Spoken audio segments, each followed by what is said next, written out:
too. So what's going on to all my people over there in YouTube? We're live on YouTube. We're live on Twitter. We're gonna have Judge Joe Brown up in the space tonight. And for you guys that's on YouTube, you may see where it says Judge Joe Brown shares his views on election results, thought hip hop culture, and Hunter Biden subpoena. We couldn't get everything up in the titles here on Twitter and on YouTube, but that's what we're gonna be discussing tonight. The actual the heavy culture you have in hip hop. We're gonna be talking about Hunter Biden and James Biden catching a subpoena today. We're gonna also talk about the election results, and we're also gonna squeeze in there this unfortunate trend that we're seeing where you're starting to have a bunch of infants born in the country with syphilis as well too. So we're going to discuss a little bit of that tonight as well too. So shout out to all my people that's coming in YouTube, guys. Make sure you go ahead and you hit that notification bell. Make sure you guys subscribe to the YouTube channel, the Newstoter channel. Make sure you like, share, comment on tonight's broadcast. Also, make sure you visit newstoter.com to stay daily on breaking black news. All the articles and pretty much everything we cover in these spaces come from newstoter.com. So definitely visit newstoter.com to stay up to date on breaking black news in Black America today, guys. So definitely visit newstoter.com. That's for everybody in YouTube, and that's for everybody over here as well, and the Twitter world as well too, guys. And like I said, we got a little bit we're going to unpack. Judge Joe Brown, he should be here in a little bit. And we're going to go ahead and we're going to unpack it. But even before the judge gets in here, we're going to start touching up on some topics as well, too. And then the judge, we're running back by him as well. So, like I say, shout out to my people on YouTube coming in. Shout out to my people over here on Twitter as well. Election results last night. We had a space going on. So a lot of election results, we had to catch it later on and stuff like that. And a lot of Democrats are breathing a sigh of relief.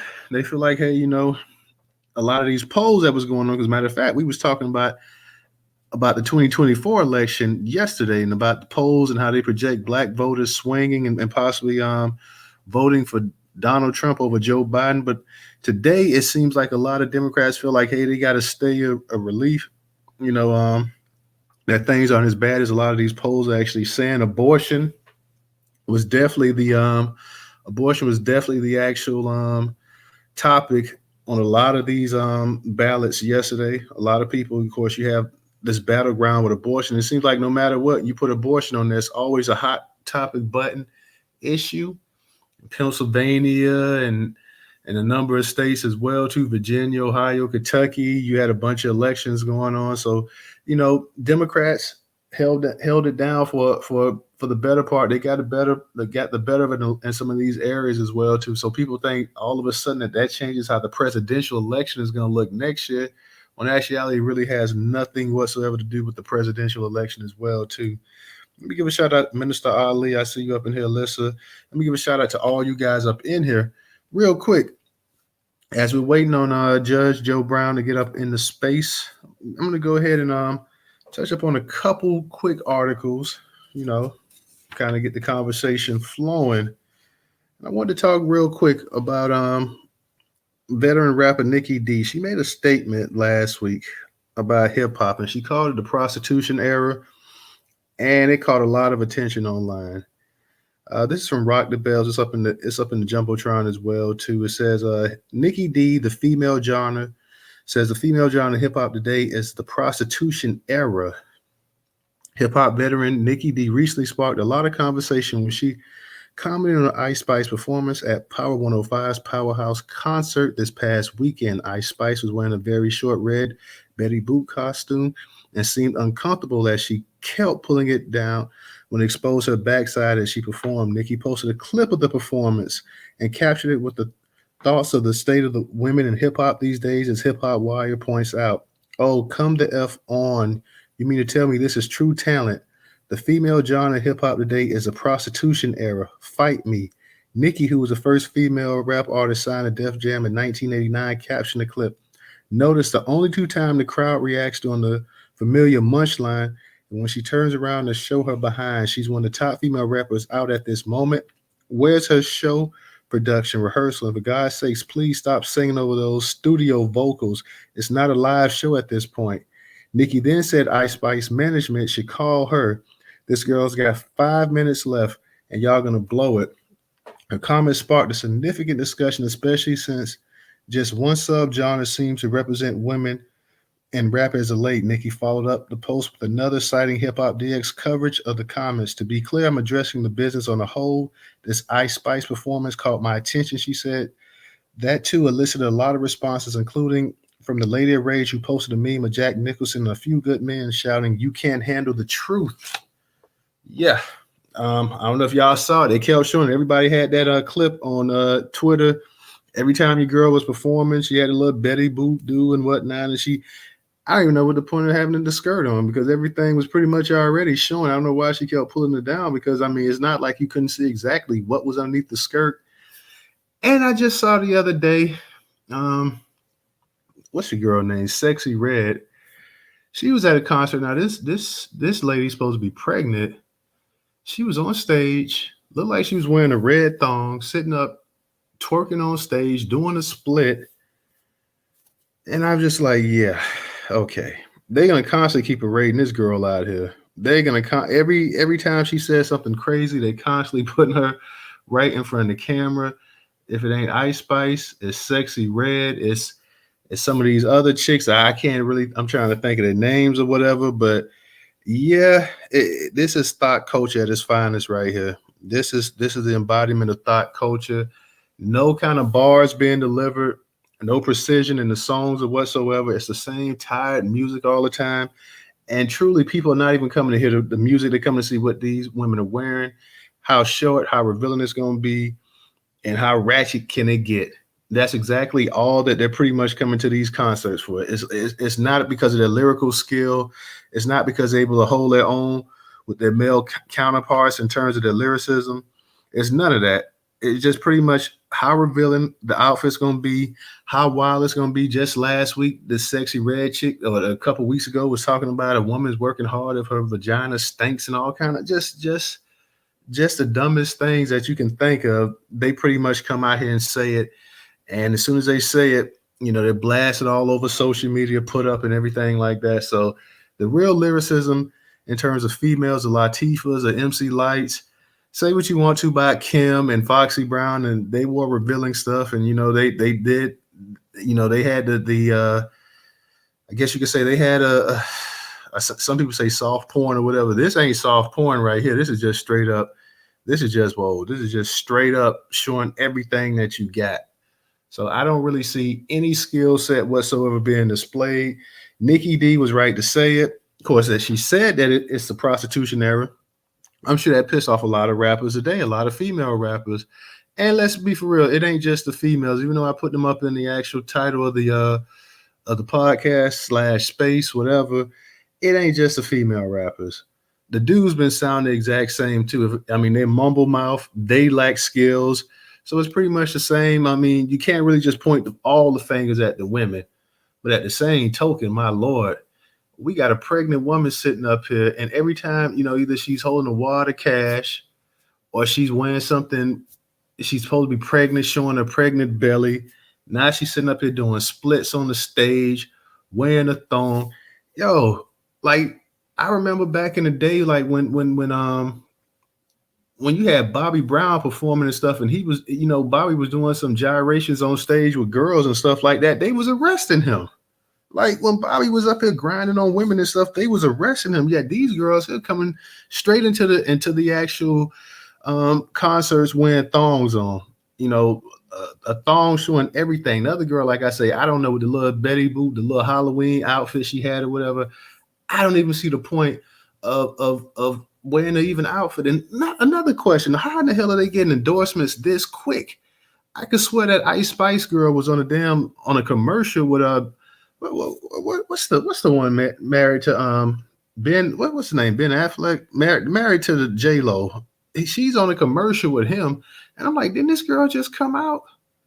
It's like these females who haven't even been in the game for a whole year or barely a year or two, they're already getting these mega endorsements, putting right on TV.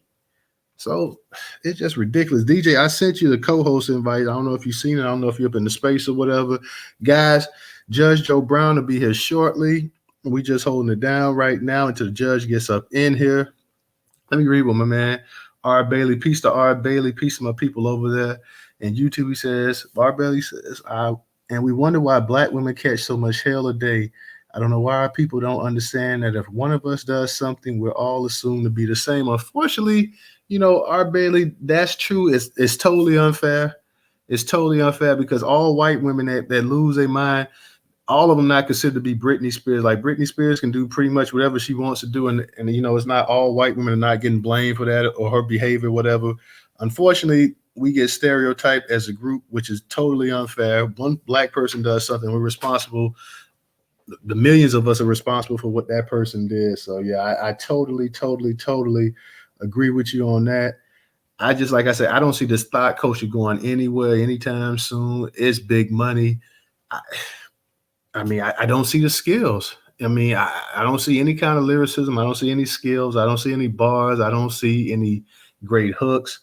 I really don't see anything whatsoever coming from it outside you just selling sex. And they tell you that, hey, I'm selling over JJ pretty much, and people sit and they laugh at it, but it is really, really made rap music regress to a level that I've never seen before. So, rap music, hip hop, however you want to put it, it's in dire straits right now.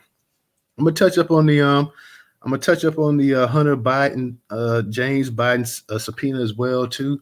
Like I said, we holding it down to Judge Joe Brown gets up in the space. What's up, Rira? I see you up in here. What's up, Ray?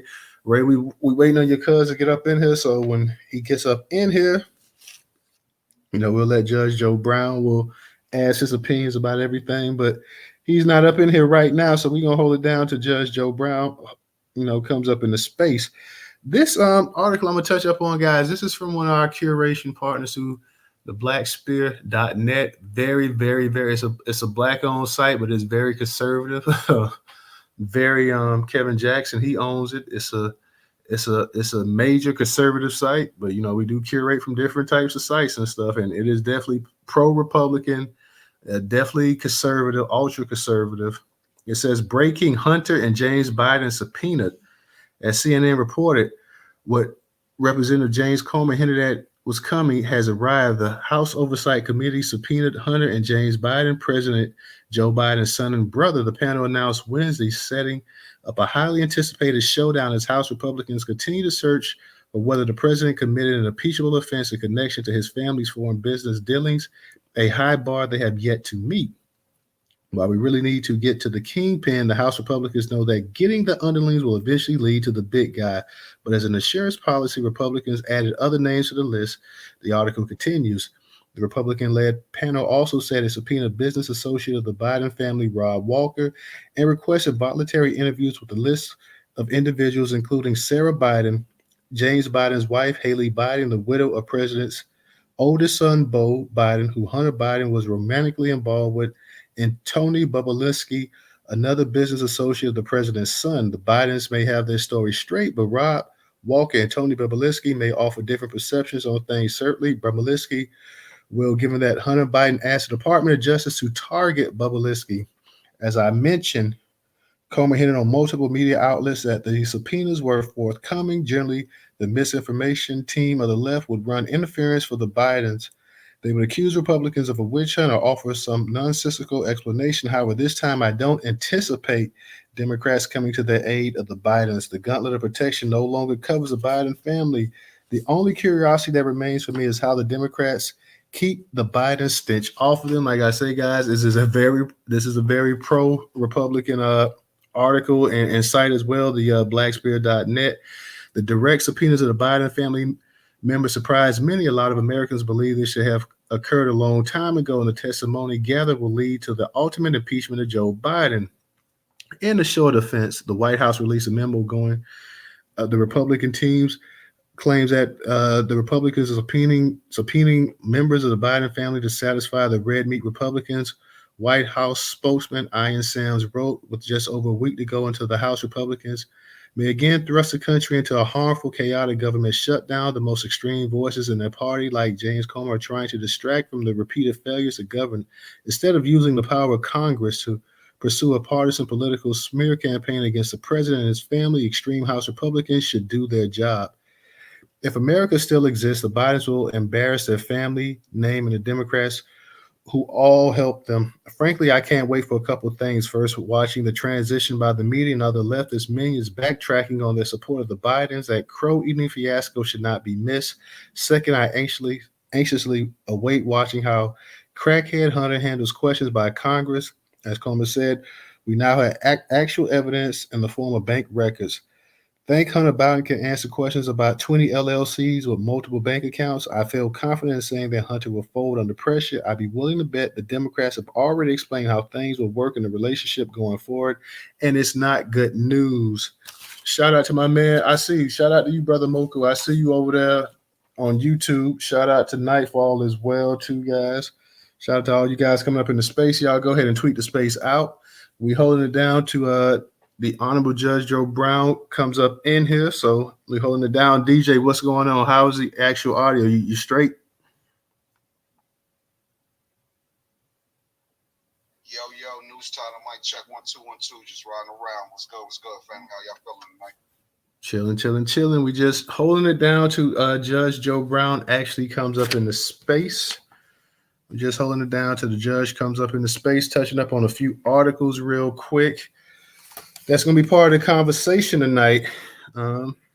Is anybody in the space? If you guys want to say something as I'm touching on any of these articles as well, too, feel free to raise your hand. Come on up here from the people over there in YouTube land. If you guys have a question that you want to ask, as always, go ahead and ask it. Nightfall says, personally, I'm over this, tired of hearing about the subpoenas and mock trials. So I hear some of the convictions with prison time. Wake me when it's over. Real talk. These subpoenas do come left and right. I will say that much, Nightfall. So I'm with you on that. We touch up on something, a health issue related to the infants and the babies in the country. It was pretty alarming news that I saw the other day. I definitely tweeted out. All the articles, guys, are up in the Jumbotron. All the articles on YouTube, guys, are up in the description. This is from BC Key Online. It says Black Kids Online. It says U.S. public health officials are calling for urgent action to address syphilis rise in infants. After a long decline in syphilis cases and infections is now making a comeback, and this time it's affecting the most vulnerable amongst us, infants. As a result, U.S. public health officials are calling for immediate action to address this alarming trend. When infected mothers pass along the disease to their babies, it is known as congenital syphilis. In 2022, over 3,700 babies in the U.S. were born with congenital syphilis, representing a 1,000 increase since the year 2012, according to the U.S. Centers for Disease Control and Prevention. This number translates into 32% more cases. Per a recent report published in the CDC's weekly report, nearly 300 of those babies were tragically stillborn or died at birth. We expected a slight increase in congenital syphilis, but a 32% rise in 1 year is shocking. It shows a collapse of the maternal child health and the STI public health system in America. Dave Harvey, executive director of the National Coalition of STD Directors, said in an interview with CNN. Harvey said that he was stunned by these numbers. Oh, okay. We got Judge Joe Brown coming up in here, guys. Judge Joe Brown, how you doing tonight, sir? Glad to have you up in the space. All right, young man. The judge is in the house. Have a little business to take care of. Anyway, I'm listening. Yes, sir. I'm touching up on this article.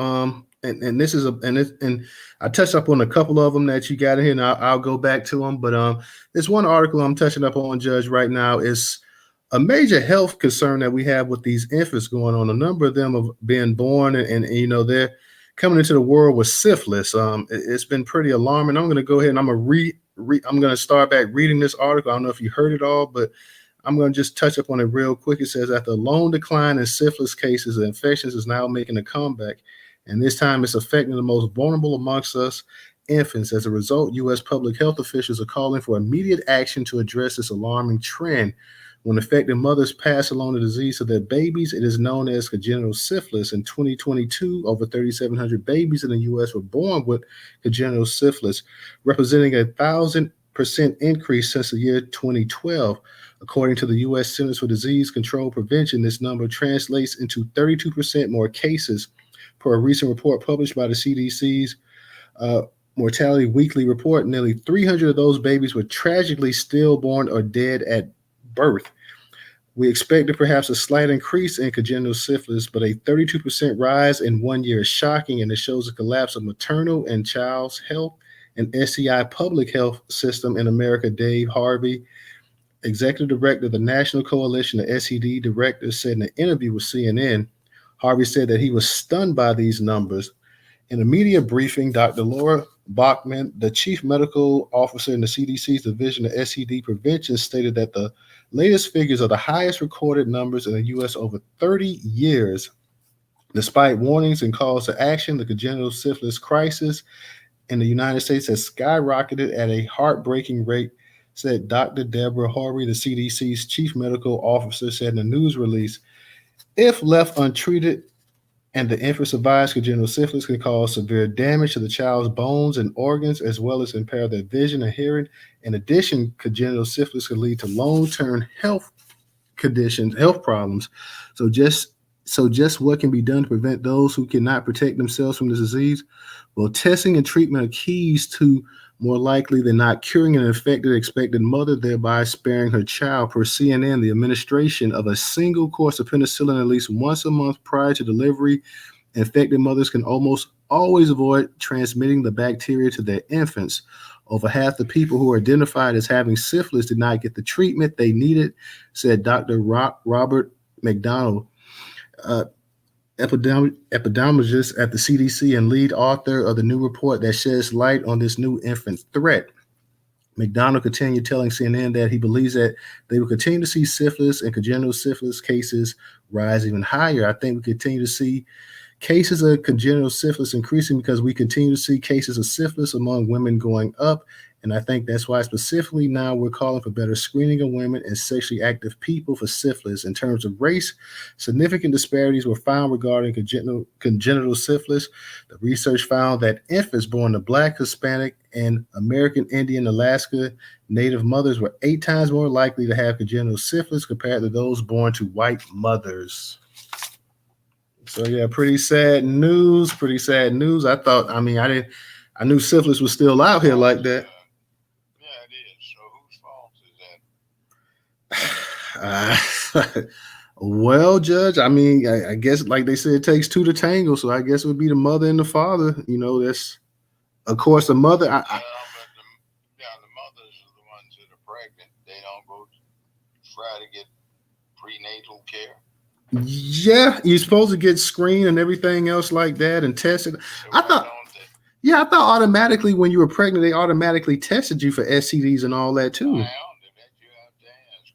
This isn't a world where everything is done for you. You have to take some initiative. So what's going on with this? I don't know, Judge. This is like I say, syphilis. This is something that, of course, I knew syphilis was not totally eradicated, No, but it wasn't. no. But I is there a cure for syphilis, or is it just they can just keep it in Yeah, check? there is, or there was, after the nom. A lot of resistant strains of syphilis and gonorrhea started coming back over there. Hey, GI, me love you long time. They'd come down with it. GIs would give them pills that they were supposed to take all of, but the stuff was so minor back then that a shot of penicillin would knock the symptoms out in 1 hour and be cured in less than a week if you did nothing else, syphilis and gonorrhea. But they gave it to the prostitutes in the nom, and they'd get the symptoms knocked out after 3 or 4 pills. They didn't know any better than save them for their homegirls, and you just started building up strains of super infective gonorrheal bacteria, not bacteria so much, but pathogens. The same with gonorrhea, with syphilis. So it came back, and we don't seem to get it. Then you had this COVID thing where we have this big to do. You can see it on X now, all of the postings where it's all the hoax and modern medicine is a fake and everybody's running a con game and a conspiracy. So nobody wants to go deal with the medical possibilities or the medical preventions for one reason or another, and the consequences are predictable. Yes, Now, sir. that's probably going to get some people calling in. Am I trying to support the conspiracy to do X, Y, and Z and all of that? Ain't got nothing to do with it. You have fallout with things like this. And one thing you need to be aware of, this shit will kill you. Yeah. It'll jack you up pretty well. So it's preventable. It's curable. But we now are in a modality where nobody trusts medicine anymore. And it's all about eating the right fruits and vegetables that will be grown, particularly if somebody gives somebody some land to grow it on. But all of these, the spreads out there with, oh man, we're so glad that they've legalized marijuana so we can get high and get stuck on stupid again. So it is what it is. The world's dangerous. It ain't fair. There's a lot of stuff out there that'll kill you. Stuff you can't see and stuff you can. And by the way, the percentage of people involved, divide that number by 360 million or so, and you get 1%, 10th of a percent, 100th of a percent, 10,000ths of a percent. You get 100,000ths of a percent of the infants are infected. That's not a great number. So it doesn't affect that many people, but if you happen to be one of the few that it does affect, then it's a disaster for you and it's avoidable. Pay attention to what the hell you're up to and what your circumstances are. All right. That's the message. Absolutely, Judge. I know somebody was on Twitter saying Nightfall was saying he couldn't hear you, Judge. I think the judge. I don't think, Judge, you can get it up any louder than what you got it. Can you? I mean, I can turn the volume up, but I guess maybe I can speak up. What I said is what with our proclivity to look at everything as a conspiracy designed by some mega rich somebody to take the rest of us out and don't pay attention to the things we could pay attention to prevent some of this from happening. It's all about taking necessary precautions. And why are we putting ourselves in the position of being perpetually children, since we're talking about having them instead of being them and wanting somebody to do it for us? Get your ass up and pay attention to what's happening to your body and your situation. And TCB, take care of business. That's the bottom line. Hey, that's real, and like I say, it's very important for the mothers when they're pregnant to go ahead and definitely get those monthly checkups and everything else. Get your blood work, take those prenatal vitamins and everything else, ladies. So definitely go ahead. The crazy thing about that article was that it seems like everybody, from what it says in the article at the end, everybody in terms of, let me see, it says Black, Hispanic, American Indian, Alaska Native mothers were 8 times more likely. So Black, Hispanic, American Indian. I guess the only one that I guess Asian wasn't included in that, but they were 8 times more likely to have congenital syphilis compared to white mothers. So that's because homeboys are getting it from butt fucking each other up in the jails, and they get out and they spread it around. Well, Judge, I'm gonna say this right here. That's the reality. But I mean, it is. I know it from even 25 years ago when I was still on the criminal bench. I used to order the women to get post prenatal care, and they wouldn't, and I'd lock them up. I said, if you don't get this done in 2 weeks, I'll have you locked. The court will have you locked up. we'll do it for you in jail since you can't do it for yourself. I had to lock up a lot of them so they get the prenatal care. And I'd have every last Thursday of the month would be petitions to suspend the remainder of sentence. And I'd get all these OGs up in my courtroom, and I'd have 17, 18 of them at a time. And I'm looking at it, and 11 of them are HIV positive. They're infected with syphilis, and they all been butt fucking each other. And they want to sit there and play OG, and they're nothing but playing sissy. And I would, when I looked at that, the lawyers would say, Your Honor, would you please not disclose? The court will take that under advisement.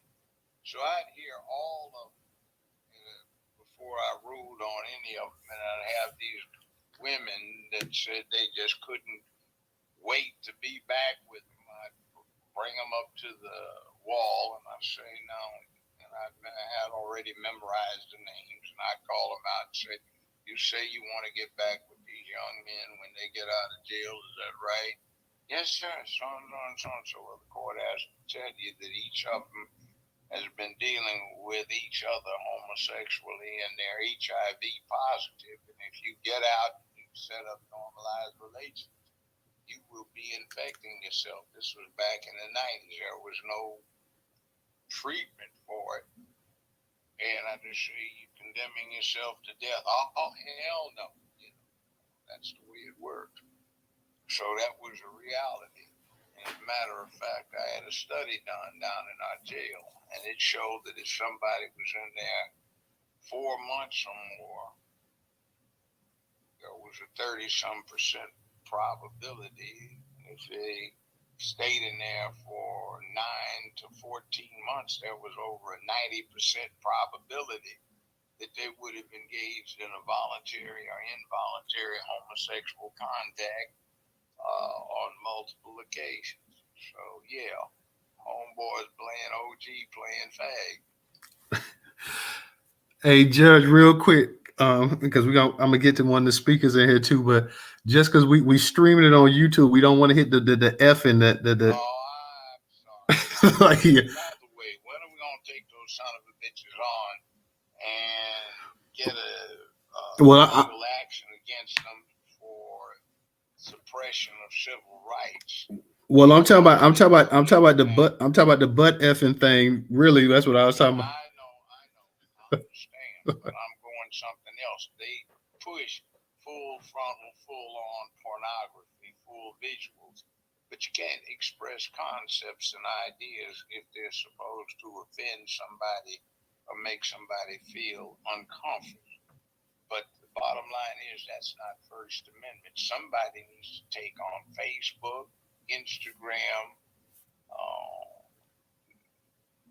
TikTok, the whole 9 yards, especially YouTube, because it impacts interstate communications, and they're charged with not interfering with the civil rights and the innate rights of the people that use them. They took somebody up to the Supreme Court because he wouldn't make a case. They took somebody to the Supreme Court because they would not do an online service for somebody. You can certainly take YouTube in, and nobody seems to have balls to want to do it. Maybe we need to do that.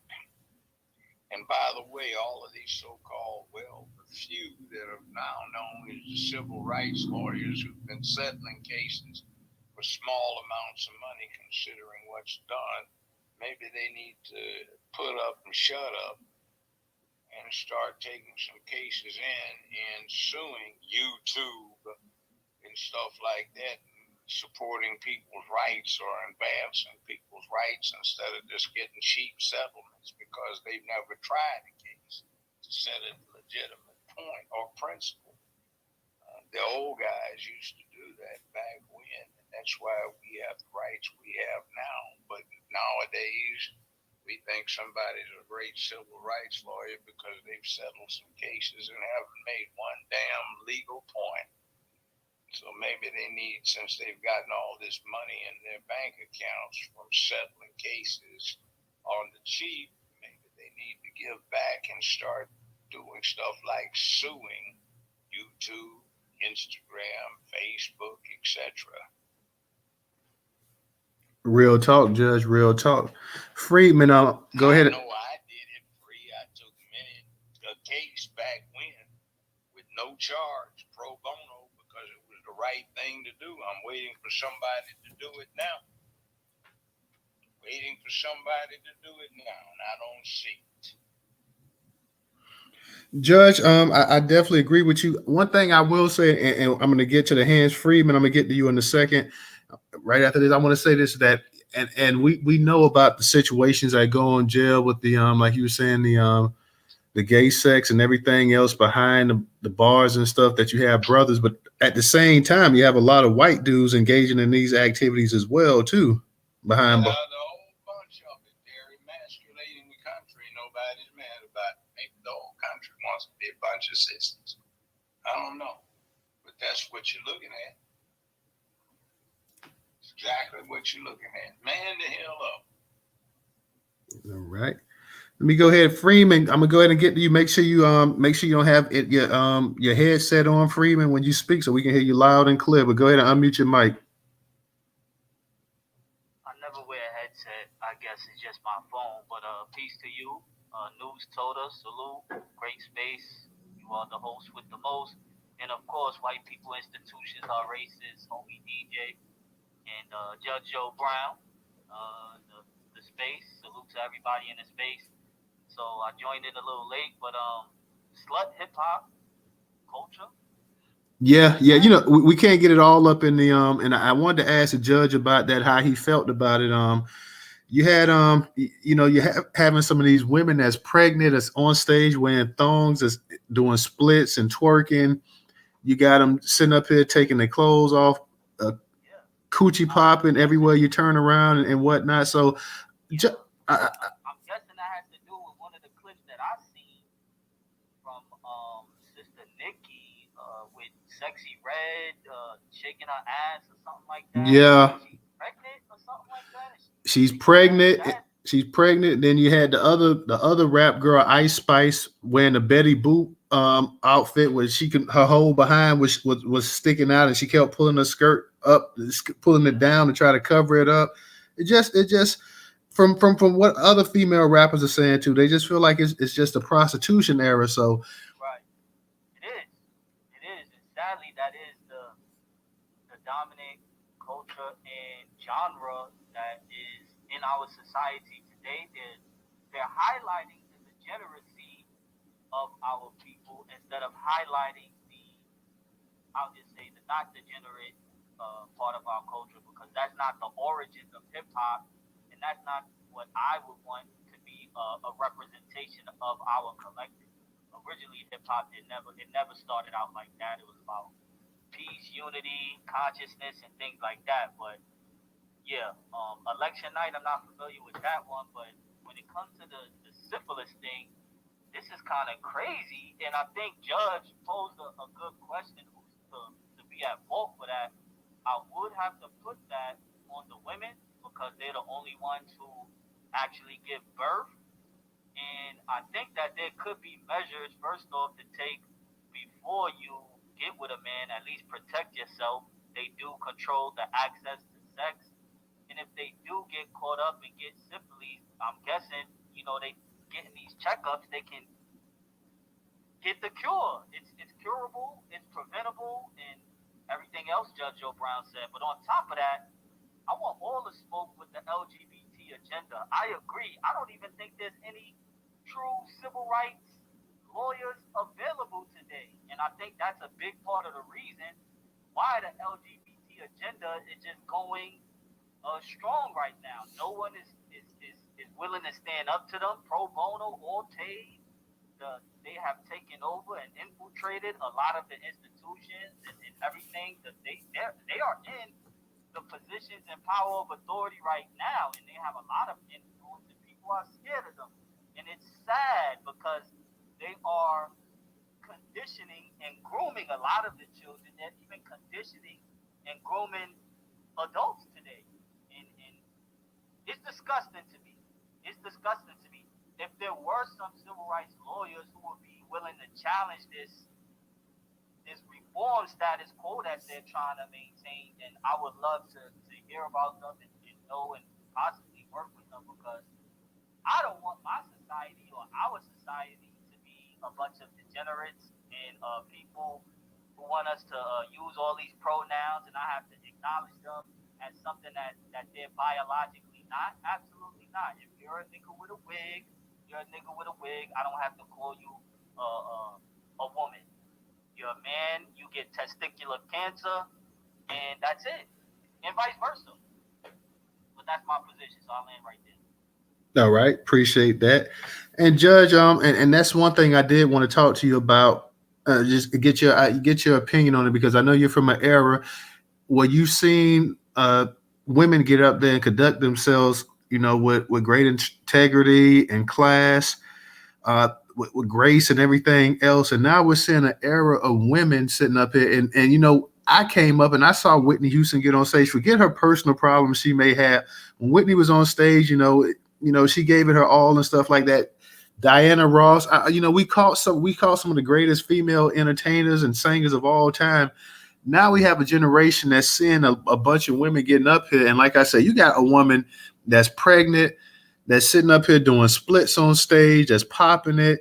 She's talking about, a woman's working hard when her private parts stink and all kind of stuff like that. They sitting up here, they're getting off of the planes, they're going to Europe, and they talking about, you know, licking men's, what, and all kind of just ridiculous stuff that every time you put a camera in front of their face, they're just saying some of the most derogatory, ignorant stuff that you could think of. Slut hip hop. Let me say something about that. I talk to teachers and principals, okay? Retired ones, active ones. Incident came to the fore this week, got brought to my attention. At a school, a boy was twerking. And another boy said, "Man, what's wrong with you? You gonna use the F word." He said, "Men don't do stuff like that." And the teacher heard him and sent him to the principal office, and he got sent home disciplined. And the other boy got rewarded for twerking, for taking initiative. See, that's ridiculous. See, we men allow this crap.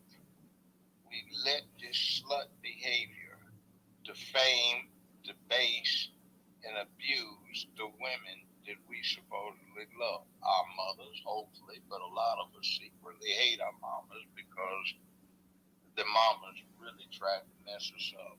Some of us up. I'm just putting myself in the mix too, because we're all there.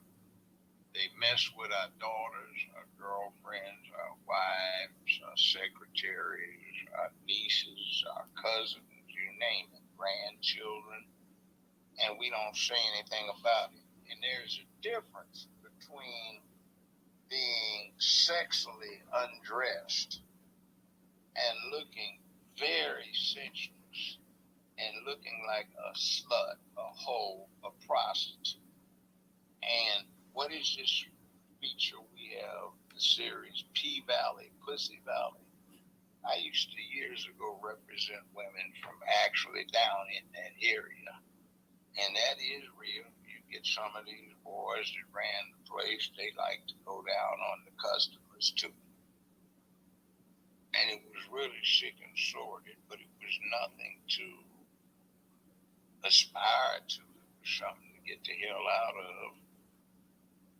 But now it's supposed to be glamorous. We hear all the time, "Yay, man, it's all about pimping." A pimp is about one of the lowest, most effed up individuals you can possibly conceive of. He hates his mama, grandmama, and he hates women.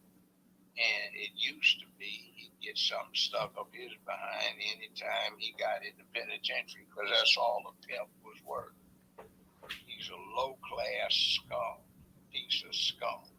And we sit there and we ideate, "Oh, man, it's about pimping, man." And we don't even know what the hell we're doing, and we push that. You see, it's all about manhood. And the significance significance, the status, the position of a race is dependent. Uh-oh. I think pause up for a second, guys. Give me 1 second.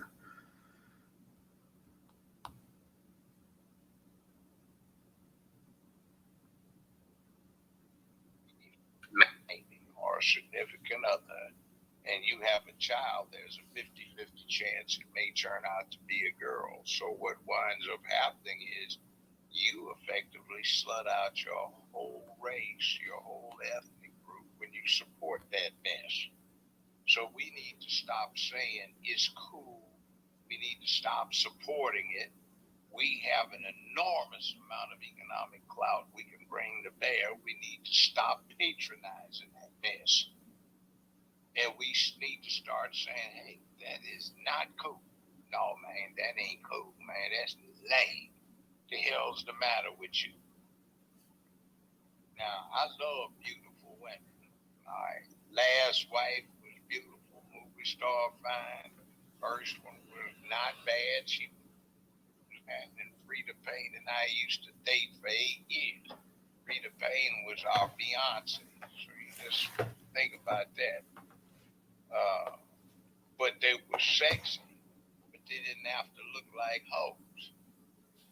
And then we got one fat one that looks like a whale that's been beached on the land too long, and that one can't put any clothes on and runs around looking like a naked hippo. And it's supposed to be all right, and we're supposed to say, no, we can't shame, we can't make anyone feel guilt. Get off that gay mess and get back to reality and say, yeah, shame is good, guilt is good. It gets people to act straight. Put some clothes on. You may have a decent personality, even if you don't have the look. And like guys, yeah, we all know everybody doesn't look like LeBron. Everybody is not Kobe. Everybody is not Denzel. But you do what you can do. And you make the best of what you have, the cards you got dealt in life. And move on, and maybe you can achieve excellence if you do what you have available to yourself. So we need to stop allowing this kind of garbage to be perpetrated. We are the ones that are supposed to be attracted to it. Tell them, say, hey, if I wanted to see what you're trying to pull off, I'll go to the damn zoo. And I can see it for real. I don't need to see it running around out here, and I want to drop a dime and call the zookeeper and say, hey, you got one of your pachyderms running amok down here and might trample somebody. Lizzo, put some clothes on. Quit looking like a hoe. And I used to have some fat hoes I represented, and they made good money because some people wanted to feel dirty when they had sex. And they might have been the bottom hoe for a pimp. I don't like to look at it. And I'm sorry, I ain't running for political office anymore. Somebody said we can't have him in. Be careful what the hell you ask for. You just might get it. And I grew up in a generation where our favorite recreation was running the dozens. And if you don't know what that means you talk about somebody's mama. Hey, man, I don't want to say nothing, man, but about your mama, man. Last night, man, you got a new baby brother or sister on the way. Man, look out for it 9 months. Hey, man, I don't say nothing about your mama. She's so big and fat, man, she can't fit in the bathtub with 4 drops of water. That's why she can't get clean and stank so bad. See, we used to do that for a hobby, for a recreation. Now, punk, well, anyway, I won't cuss. The punks can't handle it. They go freak out. You go, yeah. But hey, it's a reality. Get real. It ain't cool. Don't be no fool. Do what you got to do to get it on, get your game down, and stand up and bring it around. That's what we have to do. Word up. Anyway, I'll pass the mic. For sure on that one, Judge Joe Brown. We appreciate you, big brother, coming up. So, with that being said, what is it that these new artists really could do? As me being an artist, I'm an audio engineer, DJ. I got 30 years in the business, but the game has always been messed up. Cadillac Records, you know what I mean? So, what steps have you seen in the music industry that you have maybe a generalized idea how you could change things so we don't have to be out here, writing these degrading lyrics or performing these degrading type shows, or shake what your mama gave you and all that other stuff. How can we change that? So just as an example, us artists, we're looking for support from anyone that's willing to listen to conscious music. A lot of folks say it ain't no more conscious music out there, but it is out there. But it's like we're not looking for it. Change it. Right. Get together. Change it. Right. You see what's going on. You're sitting on a gold mine. What's happened is over the last 50 years, the United States and Western Europe has tried so hard to effeminize and emasculate its boys so they never become men, that there is a worldwide craving for gangster hip-hop rap in terms of the imagery where it looks like the men are in control. Actually, what you're looking at is not, because the ideation is reflected from a slut mama sitting out half naked on the stoop in the project.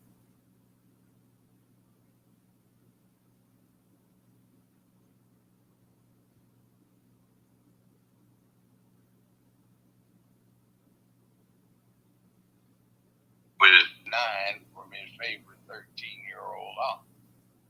So man up, put it down, and understand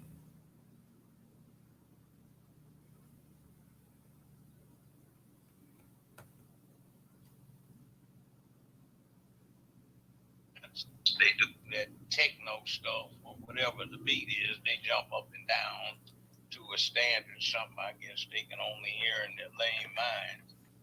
Same thing in Moscow, same thing in Rome, same thing in Pretoria, South Africa, or Rio de Janeiro in Brazil. And they sell it because there's a market for it. Well, so give them the real thing. You have to stand together. You're united in this industry. Don't separate. Get yourselves taken down. Things can happen if you know how to work it. Find out how to work it. So put it together so they don't have that other product.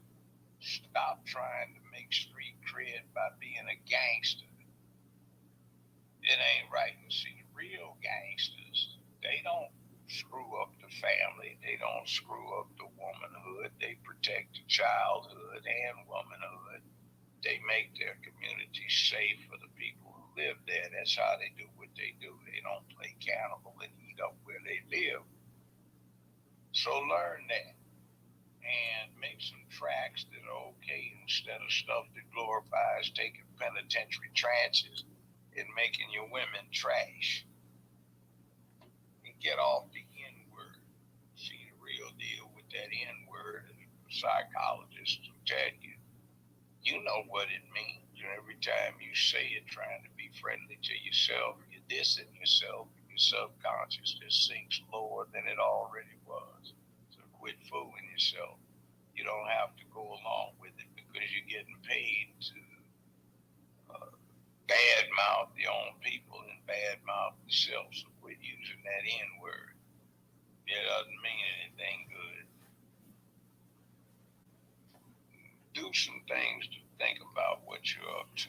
Don't just do it for the money. Collaborate with each other and say we're cleaning it up. If you don't like it, you got nothing. And then, I'm not going to say do Biggie Smalls and Tupac again, but if the people don't cooperate, they might be nervous about that option being taken too. Instead of killing each other over foolishness, have a little bit of force for righteousness. These things work. Everybody else knows it except us. Now, I passed the mic. Thank you, Judge. I see we got a Secret Sister up here, so I'm gonna go ahead and let Secret Sister. She hadn't had a chance to speak, so we'll go ahead and let her get it in real quick. How you doing, Secret Sister?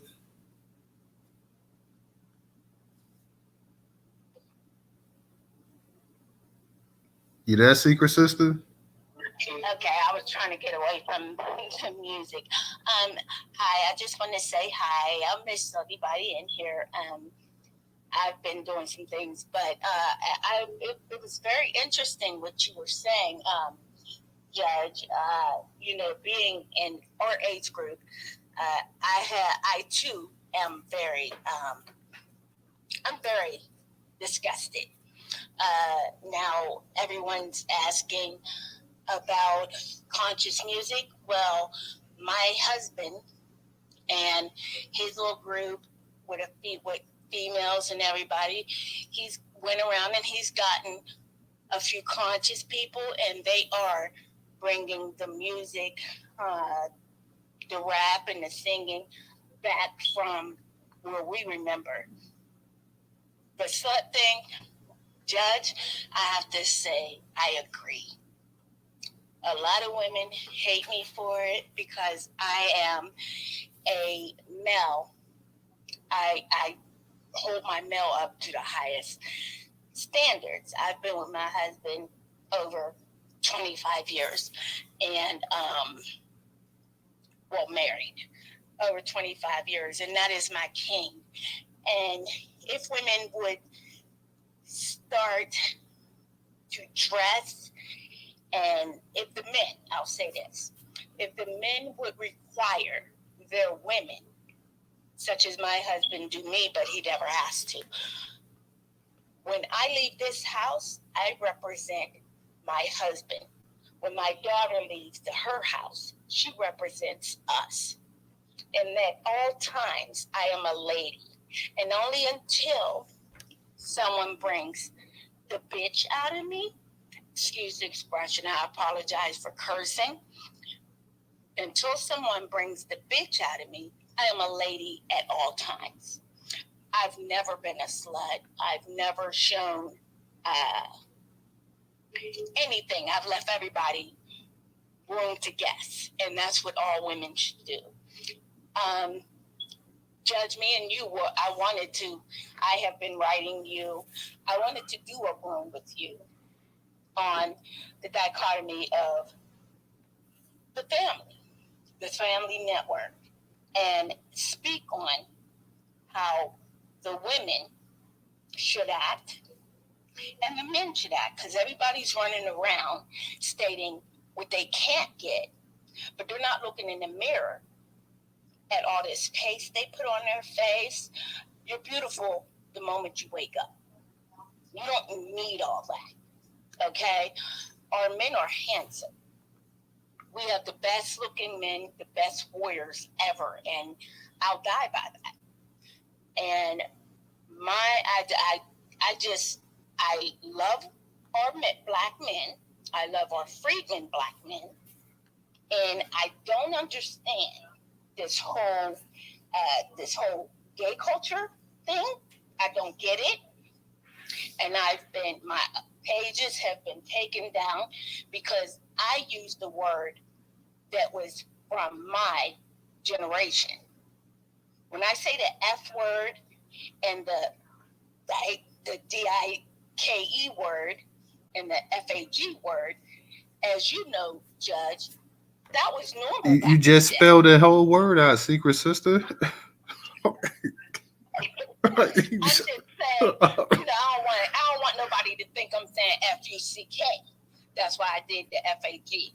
But my thing is Judge would understand that back in our day, those were normal. It was normal. They called each other that name. You getting what I'm saying?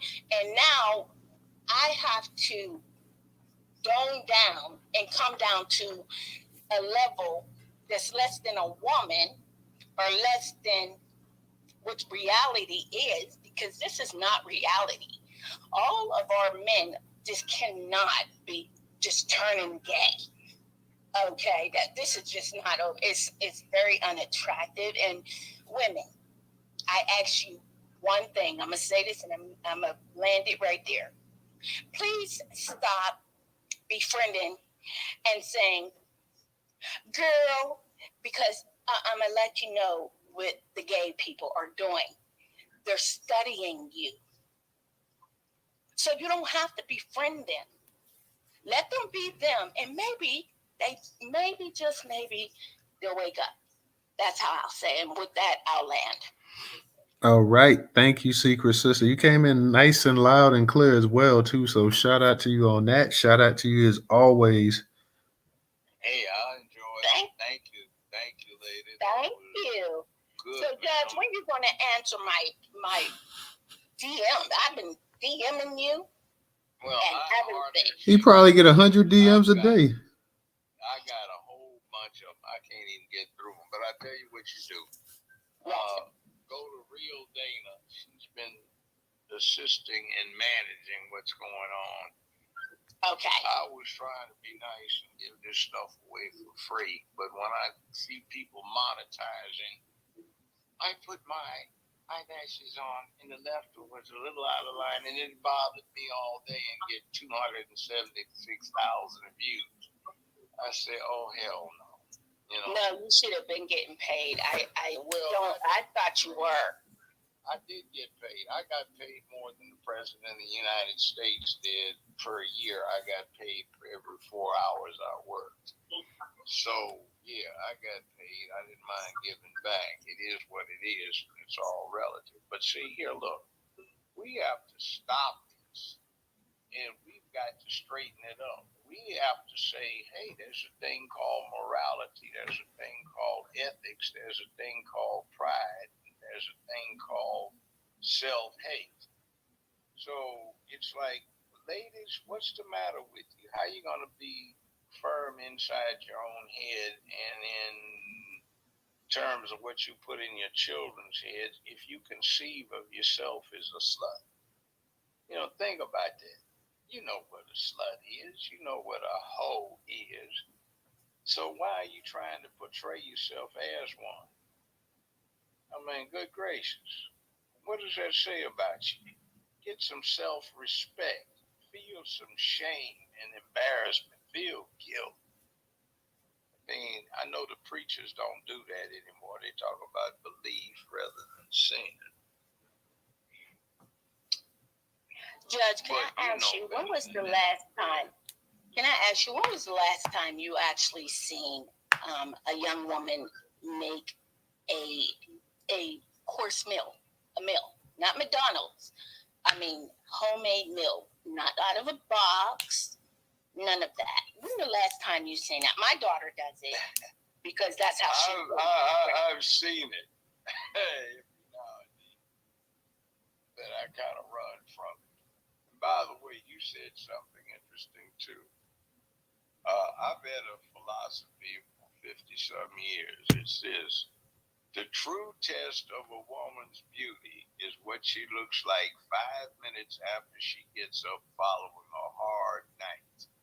Not what she looks like when she gets all airbrushed. And guess what? My husband tells me, you are so beautiful. And that's all I need. No one else has to tell me a thing. But you know what you're also getting? Some of these young women would be insulted if somebody suggested that was a reality. And you know what they're doing is this. The hardest thing most adults ever have to deal with in their life is learning how to get along with the opposite sex.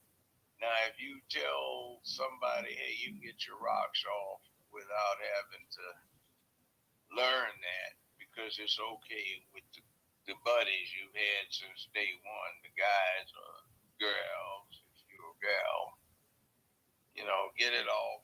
You can have your orgasm, you can do what you want to do. And that's all you need. Then that lets you have a lazy way out of this thing of having to take boys and girls 101A and D to learn how to deal with the opposite sex because they don't know it. and it screws up the boys so badly. And the problem with screwing up the boys is not yet do the girls do the drive-bys, it's the boys. So when you turn the top of the food chain loose, you get a mess when he has no self-control. So we better watch that. It comes back and bites you, because be careful what you ask for. You just might get it. And if you want to have the free license to be a slut, a hoe, trash, an object, then you can get it. But be careful, because that means that you can't talk about objectification. You can't talk about being negatively perceived. And how does that look when certain women, the feminists, are talking about men objectify women and they think of us as nothing but sex objects, and yet the same feminists make icons out of the sluts and the hoes who exemplify that and get up 7, 6, 8 months pregnant, half naked, and doing splits on stage in their bare feet. What do you think that means? Why doesn't somebody say something about it? Otherwise, you're just being a very not so complicated, obvious hypocrite who seems to have a wish to become a slut and a hoe and an objectified object. And you're lying when you talk about you're against it. But that's another story. So I passed the mic. Sorry. And you know what else? Real quick, Secret Sister, real quick, so we can get to some of the other speakers. I'm gonna be real quick. And another thing is, I come from a lineage of marriage, right? And I was raised. I came out of the womb knowing my place. So I was raised this way. My daughter was raised this way, and I think it's just going to go. But I come from a lineage of marriage, so I believe that also takes a lot of. That is a lot of our problem, is because we have single mothers, and then the single mothers make single little boy girls. Like I've never seen so many alleged men argue or feel. Like when I was growing up, my dad said, men don't feel, we think. That's for women to do. So when I get on here and they say, I feel, and I'm like, y'all are so emotional. But I see where they're getting it. I had to just sit back and look at it. But on that note, I want to say thank you, Newstoter. And do you think I can advertise my goddaughter's? She's having her room like after you're done. Everybody come on over to Third Eye Radio. She only plays Friedman music and it be bumping. So everybody come on over there. If you are a independent artist, she plays those. All you have to do is send it to her and she play them, and then she puts them on her playlist. So I would love to see all of you there. Okay, including you, Judge. Let's go cut a rug. All right. Thank you, Secret Sister. Appreciate you as always. Let me go ahead and get You got me grinning, sister. I appreciate that. Let me go ahead and get to Friedman. Friedman, go ahead and unmute your mic. No doubt. Great discussion. So I will take accountability because a lot of our men do. I think that they enable some of the slut culture that Judge is talking about. As far as the LGBT agenda, I think that a lot of the women, they have been manipulated and they fell in line with the whole feminist movement, whether it be with the Susan B. Anthony era or even the Gloria Steinem era. Even today, when we see a lot of the LGBT shenanigans, a lot of the men, I'll even say most of the men, we're not with that bullshit.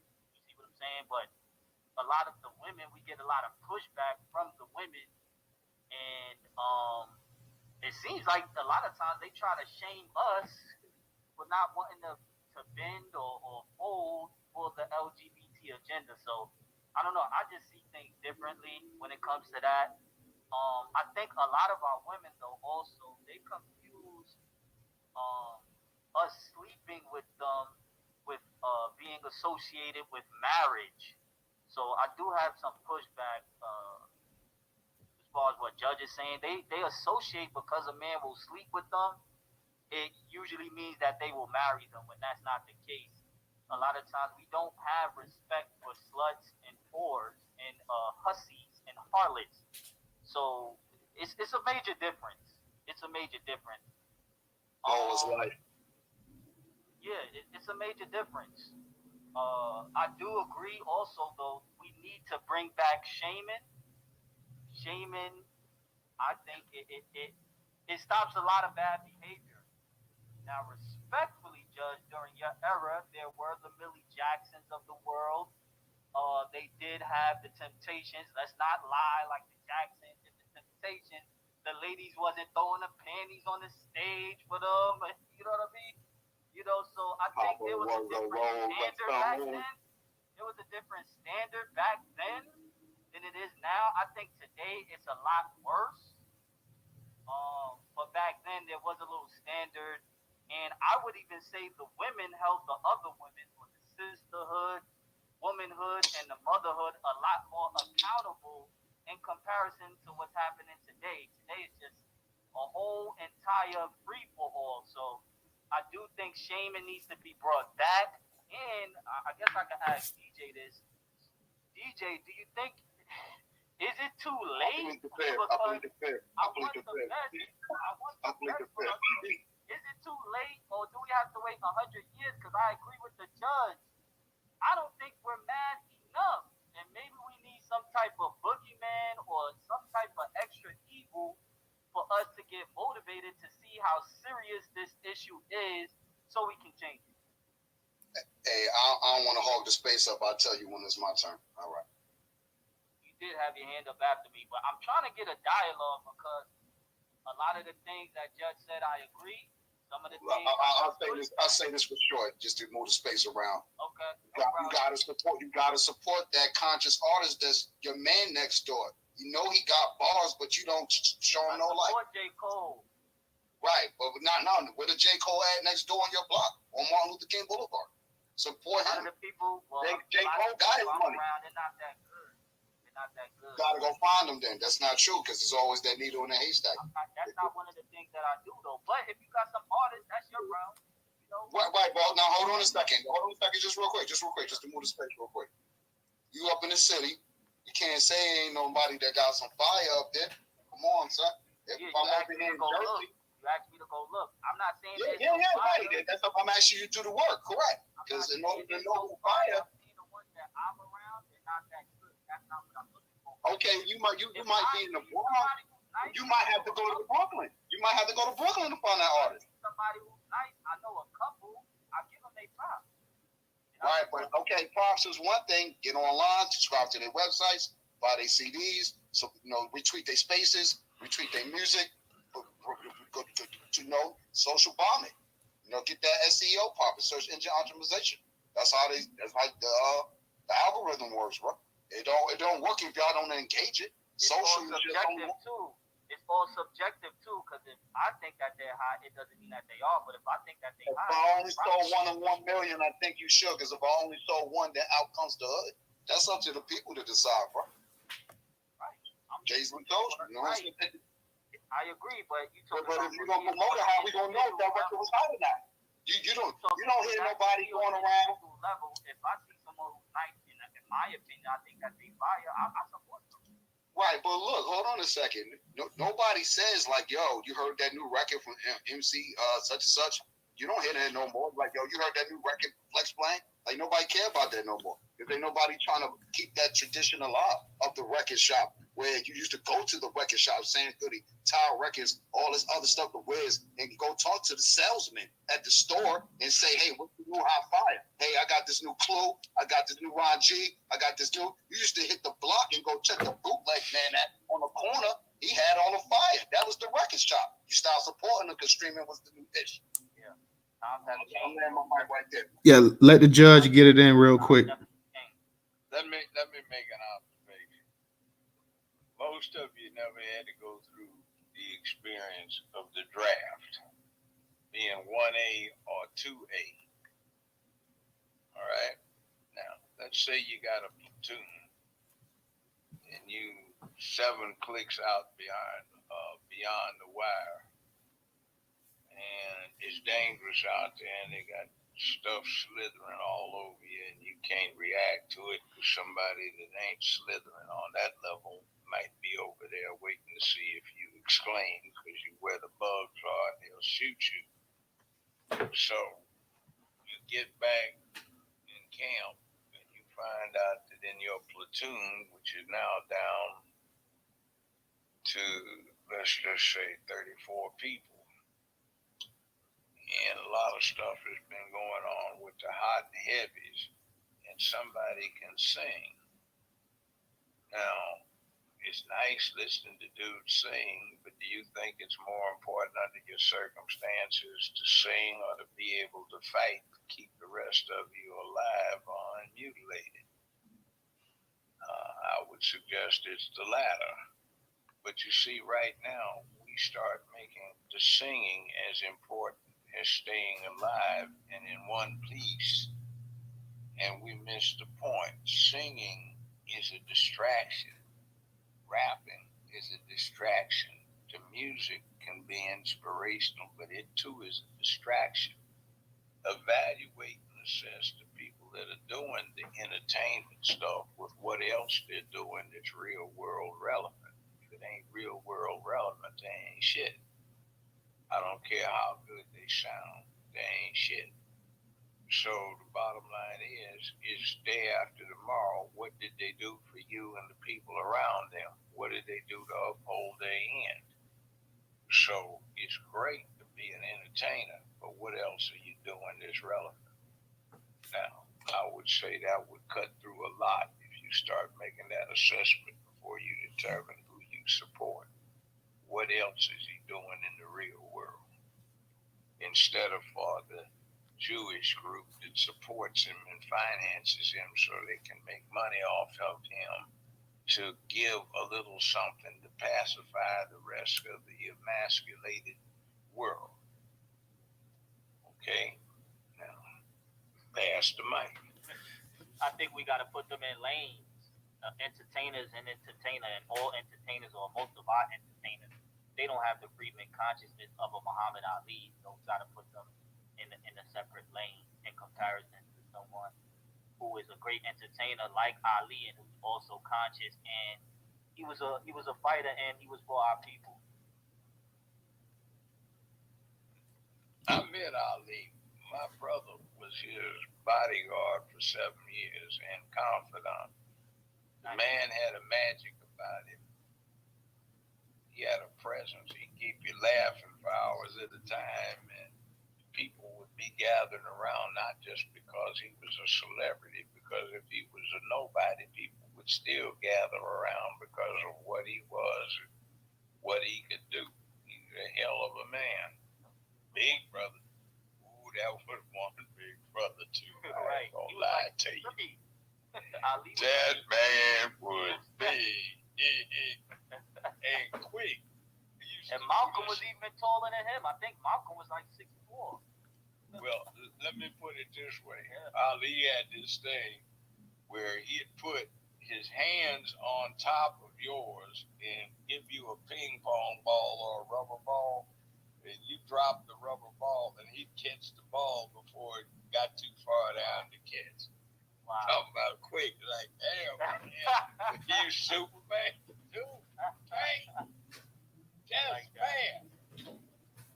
Great. Yeah, there it is. And you know what? I met Foreman too. Okay. And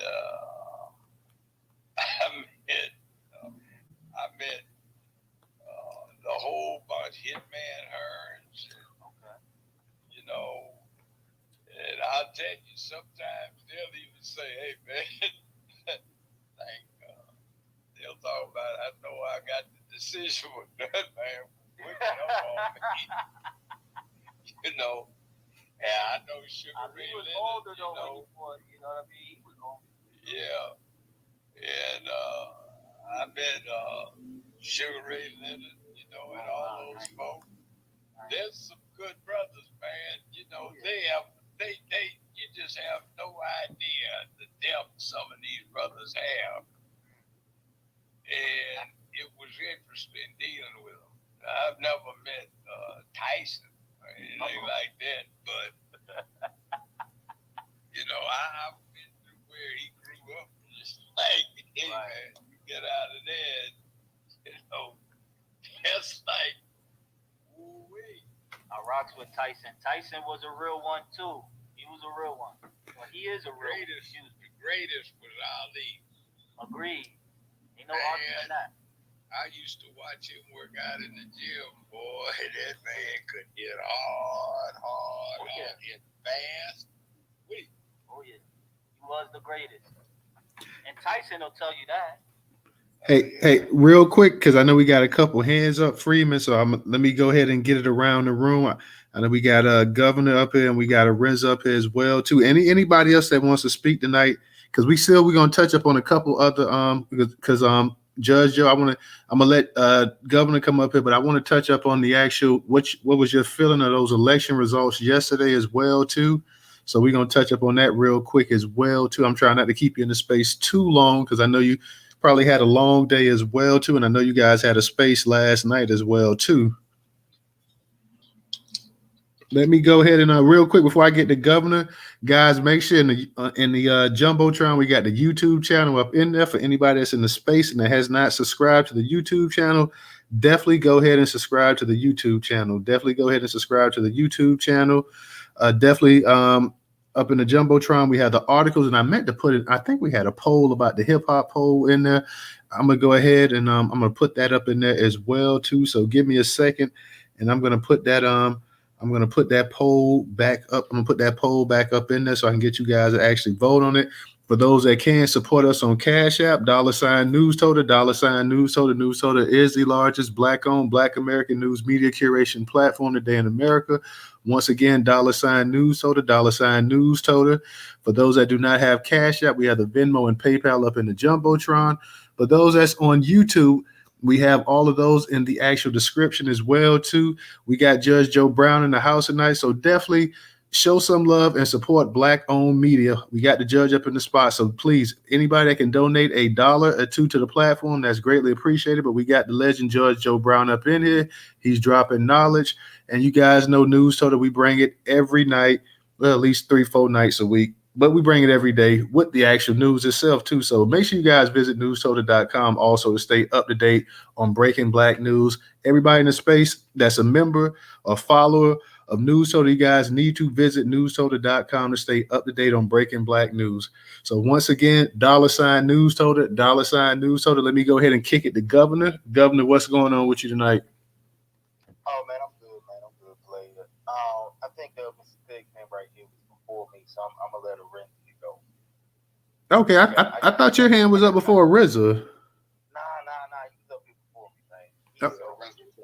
Oh, okay. Okay, RZA, you go ahead. My bad.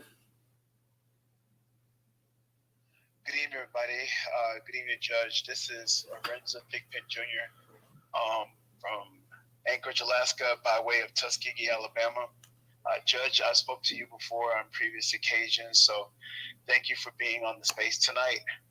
I'm really irritated at some of the things that are happening in the country, especially with the Republicans and the message that they were sending in their convention. It seems that everybody up there on the panel is so interested in helping Israel. And I know the difference between right and wrong historically, and nobody's bringing that to light. They can give billions of dollars to this tiny regime that just basically made themselves at home and freeloaded off of an existing community. And then they have the audacity to say that they will support them head over fist. And it doesn't sit well with me, Judge. And it's not our fight as Black Americans. is there anything that you could say to that? Because right now I'm at not a crossroads, but confused as to why our leadership is trying to make this one-sided when as leaders of the free world, we should be showing responsibility to work with both sides. And if I'm looking at this wrong, Judge, please let me know, and I'll land my plane there. Thanks to everybody in the room. Well, look what they're doing. They know how to manipulate the political process. Democratic Party used to be the Jewish community used to be almost exclusively Democrats. Now they've got the Republicans dancing to that too. What the hell is wrong with us? Why does the Democratic Party own us instead of having them dance to the tune? We just got through talking about hip hop and slut hip hop and everything else. They control our entertainments. So you see, that's why they get to play, because they do the pay. You pay to play.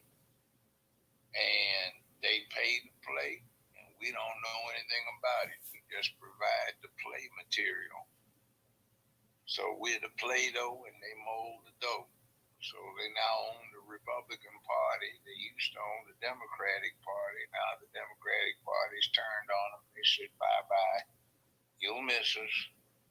And they have switched sides. So we need to do that. So, right now, when one party can count on us voting for them, no matter what they don't do for us, and the other party can count on us not voting for them, no matter what they may try to do for us, then no party has an incentive to do a damn thing for us. So we just need to say, hold your nose. You don't have to like it. It ain't a matter of lesser of two evils. Just say, screw you. You had your chance. You didn't do it. I'm voting against you. Now, I've always said that stuff like reparations would come if we had representatives in Congress, the House and the Senate, who pushed it. We have an ample number of people who claim to be our representatives, to wit, the Congressional Black Caucus in both the House and the Senate. But they don't. And if you look at the pictures of the individuals who are in the Black Caucus, you'll find out some very interesting things. You will also find out some very interesting things if you look at the LGBTQIA Congressional Caucus. You'll find damn near every member of the Black Caucus is a member of that one. And then guess who is chairman of the Black Caucus's Reparations Committee? It's a gay white Jew from Memphis, Tennessee. His name is Steve Cohen, congressman for the 9th Congressional District, which has the highest percentage of blacks in it in the United States. Now, see how that works? Power is power. And some people pay to play, and they get to play because they pay. And if they don't play, they hold their votes for another day, and we don't. So we lose all the way around. That's why you get what you get, because if you want to find out what it's all about, read the autobiography of Menachem Begin. He was a long-term prime minister for Israel.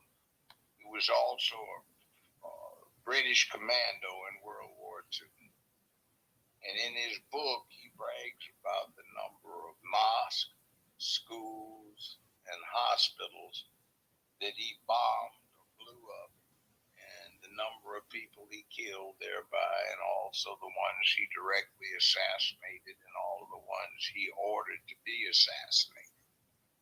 And you can see why there's such hatred over there. This is not going away. And it's going to have to be resolved by some bloodletting, and that's going to happen eventually.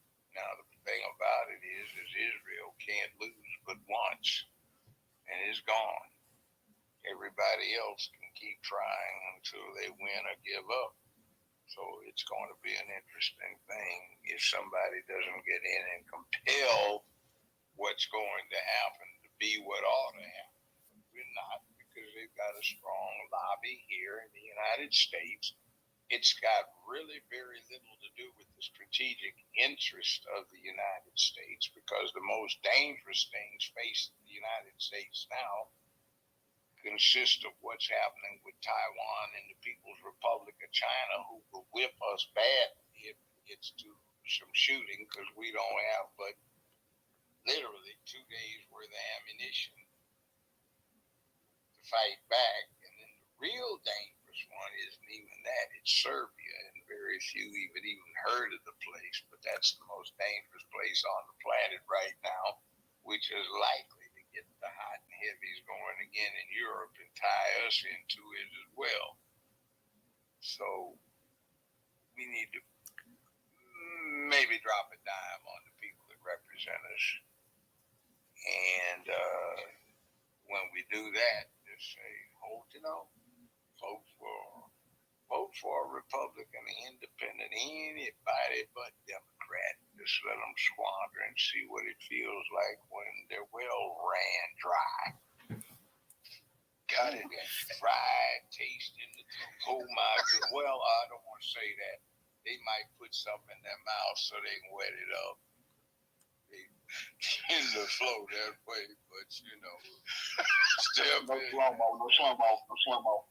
That's funny, Judge. Oh, Judge, what's the name of that autobiography again? Menachem Begin? What was it again? Yeah, Menachem Begin.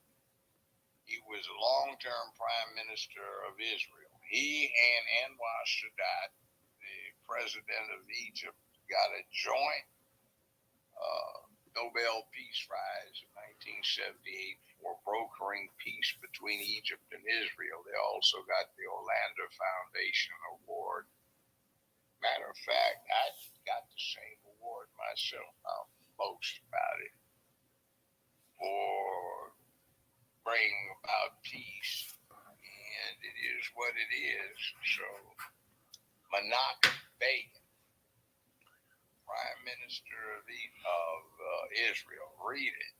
You'll learn a lot about why there's so much going on, and you'll also, though it doesn't say anything about it in the book, get a great deal out of it if you keep in mind this old proverb, what goes around comes around.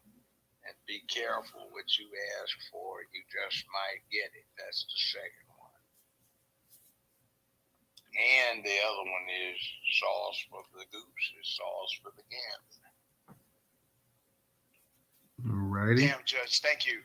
I land my plane. Thank you, everybody. Please follow me on Twitter, also known as X. I got my project is about to come out soon. Thanks, Judge.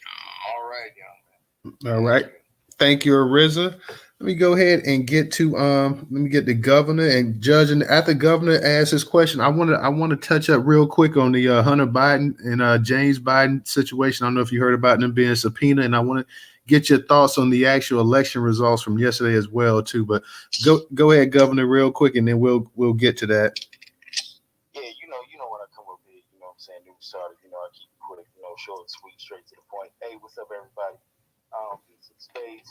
What's up, Judge? I'm gonna give you your flowers real quick, Judge. Because I'm a DC kid that moved down to Memphis, you know what I'm saying, in the early 2000s, right? And I remember watching one of your episodes of, you know what I'm saying, your show. I was eating cold spaghetti, you know what I'm saying, over this joint house, you braiding my hair. And it was a lady getting evicted. I think her name was like Miss Lewis or something. And you talked about, she had a son that got shot 6 times and everything like that. And you really changed the trajectory of my life when you call her a fat slob. Because I looked at my own situation, sitting in that cockroach-infested house, getting my hair braided, and I really said to myself, I said, damn, nigga, you really need to uplift yourself, man, because you on the path to messing with something like this. And Judge, you helped me out, man. You know what I'm saying? I've been married 15 years, you know what I'm saying? 3 kids, you know what I'm saying? 1 wife, 1 baby moms, you know what I'm saying? All that good shit. And I dedicated to that episode. Watch the language. Yeah, I dedicate that to, you know what I'm saying, you calling that woman a fat slob. And I appreciate you for always being real. Keeping things straight to the point, you know what I'm saying, hit him in the gut, you don't give it, you know what, you know what I'm saying? And as far as it goes with, you know, hip hop, I mean, if these females that, you know what I'm saying, are showing booty cheeks on stage with pregnant bellies, that's just poor management. You know what I'm saying? That's programming from the conditions that they came from. So, you know, we really have to understand, you know, the family dynamic and bring it back to that at the end of the day. There you go. Yeah, you know what I'm There saying? you So go. you gotta get back to the family dynamic, you know what I'm saying? Because I tell my wife all the time, you know, me and my wife, we both come from broken homes. But the one thing that I lean on, you know what I'm saying, is the education that I picked up from my grandmother and my grandfather, who were married for 50 years. And that is through thick and thin, for better or worse, we got to make this work. And out of 27 grandchildren, I was the only one that got to walk my grandmother down the aisle at her 50th anniversary before she passed away. So, Judge, I just want you to say, people like you, you know, as brash as you might be, and as much as you are against the ism in which I grew up in, I appreciate your message, because your message, you know what I'm saying, is straightforward and to the point. I land right there. So thank you for letting me come up here. All right. Reply. Thank you, young man. Appreciate that. You listen. And you know why I get on it so hard? Because you can change it just like you did. See, we don't have to get stuck where we happen to be. If we want it to change, we have to change it. And it's in us to change it. But we're not going to as long as somebody tries to keep excusing. Real talk. Thank you, Governor, for coming up as well. Too. Let me give a shout out to Dana. Dana with the dad. I see she's up in the space, and Dana definitely, as always, she's a go between with me and Judge Joe Brown. So thank you, Dana. She's down in the space chilling or whatever. Y'all make sure y'all check out her YouTube channel, The Real Dana. Definitely go ahead and subscribe to that channel as well. You'll catch her and Judge Joe Brown having some great broadcasts on there. So definitely check out Dana, guys. Let me Yeah, we like to talk about off the air, but you know, she gets back at me by fussing on air. But you know, it's just an exemplar. She talking about the marriage thing. We're not married. She more like a daughter to me. But bottom line is men and women can fuss. They don't have to be fighting about it. You know, it ain't no war going on. So hang in there. Hang in there. Definitely. And I'm with you on that, Judge. Real quick, too, I want to get your opinions, Judge. I don't know if you heard earlier today that Hunter Biden and James Biden both were subpoenaed. So I don't know if you did you hear about that yet? Well, I had the opportunity to look into the 3 laptops. There wasn't one. There are 3. And we called the repairman, had him under oath, and we got to look at the downloads. And there's some rough stuff in there. Hunter Biden needs to be inside of a penitentiary, and so does his dad. I mean, seriously. If you took everything they said about Trump and proved it, it's still not a crime because, well, anyway, what they claim is a crime is not. But if you look at what Hunter Biden and his daddy Joe Biden actually did, and they talk about it on those laptops, they need to both be in a jail cell. And I'm not surprised they called him in, because now that people are looking at what's actually out there, some things they subpoenaed Joe's brother too, James, as well. Yeah, the whole bunch. There are interchanges and emails on those laptops that they're now looking at. I know they're looking at them, and if they see what I saw, they're going after some people, and they're going to subpoena them. Some grand juries need to look into some things. And it's pretty bad. It's very bad.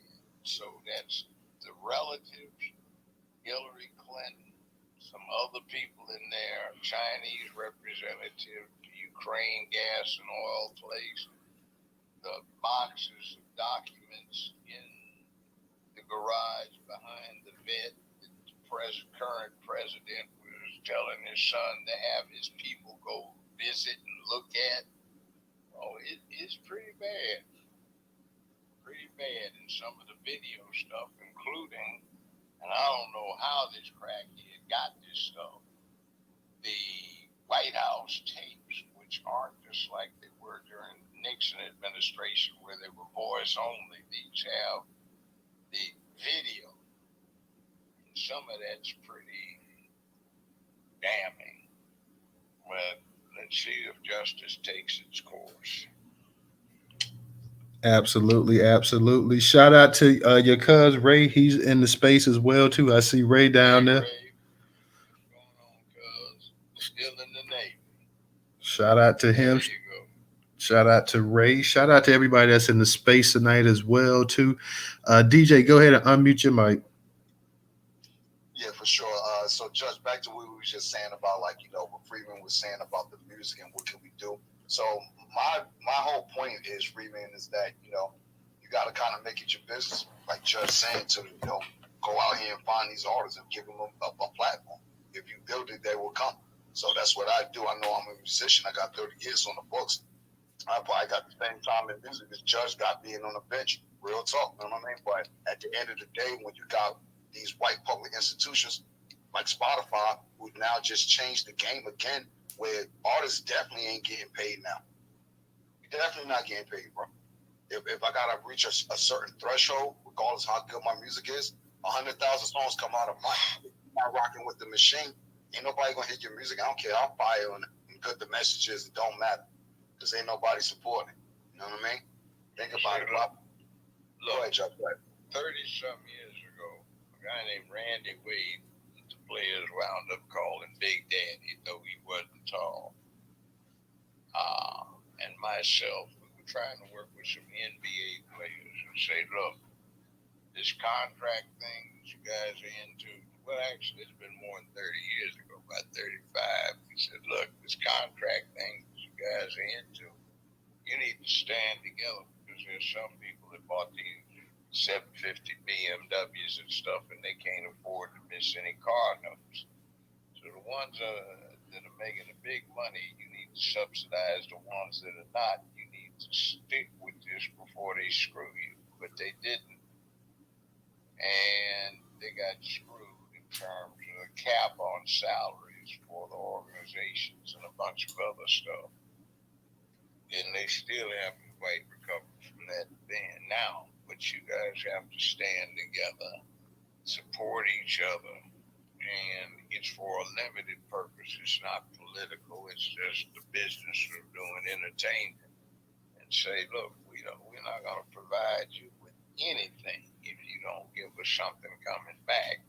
And then the ones that want to slip in, they can push them all they want to, but if they don't have a fan base, they've got no draw. So you've got a situation where you can really work the magic if you put yourselves to it, organize and get it together and take control. And cut some tracks, man, that aren't just about penitentiary chances and hopes. There's other stuff going on in the world. And I know some of you are trying to be creative, but you have to sneak it in. Sneak it in because a lot of times, people like the beat and like the moves that come with it, and they aren't paying any attention to the lyrics, but they are paying attention. So sneak it in. It's about getting free. I passed the mic. Yes, sir. I'm gonna touch up on this one here, Judge. Before I go ahead and touch up, guys, we won't be doing a space tomorrow night, no podcast. So we'll be back Monday. We will be back Monday trying to get everything situated and worked out, guys. So definitely check us out Monday. I know we do it Monday through Thursday, but we're going to be doing this from Monday through Wednesday. So definitely check us out when we come back next week. You guys know the time, 8 p.m. Eastern Standard Time. So you already know the time. So you hear me say it all the time. So definitely just show up because you know it's going to be informative like it always is. And I know before we close this space out, because we're going to touch up on another topic, I know we're not going to leave without at least $1 in donations, like not $1 on Cash App tonight, guys. I mean, like I say, this is the largest Black-owned media curation platform in America, the largest Black American-owned, and we do the spaces and the podcast. But I keep trying to get everybody to go to the actual site. The actual spaces and podcasts don't actually do it justice. You got to actually go to the site, and you will be updated with content and information on a daily basis. Newstoter has over 20,000 articles on there, post articles, whatever you want to call it. So the content is there. We just need you guys to go there and check it out and support us that way as well, too, guys. So definitely, before the space closes, we got legendary Judge Joe Brown on in here. Judge Joe Brown, we talk about supporting Black businesses all the time. So I know we can at least get somebody to donate $1 to the platform tonight. $1, not $10, not $100, not $1,000, not $50, not $20, not $5, at least $1, guys. So, like I say, we will not be on tomorrow. And the actual Newstoter platform is a media curation platform. It's not a Twitter space. It's not a YouTube channel. It's its own platform. It's Black owned. It's Black American owned. It supports Black businesses. It supports Black media. So, guys, we definitely need your support to grow. We always talk about strength in numbers. We always talk about supporting our own. Definitely go ahead and support us as we always put out the quality content, and we put out information that mainstream media a lot of times does not even cover as well, too. So, on that note, let me go ahead, Judge, and let me give a shout out to Nightfall real quick, because Nightfall did just donate. On that note, Judge, what was your opinion? Because I have a long article from the Atlanta Voice, and I ain't finna go read it. But what was your opinion about the actual results yesterday? Matter of fact, I'll read just a quick bit of it. Let me give a shout out to Kenneth as well too.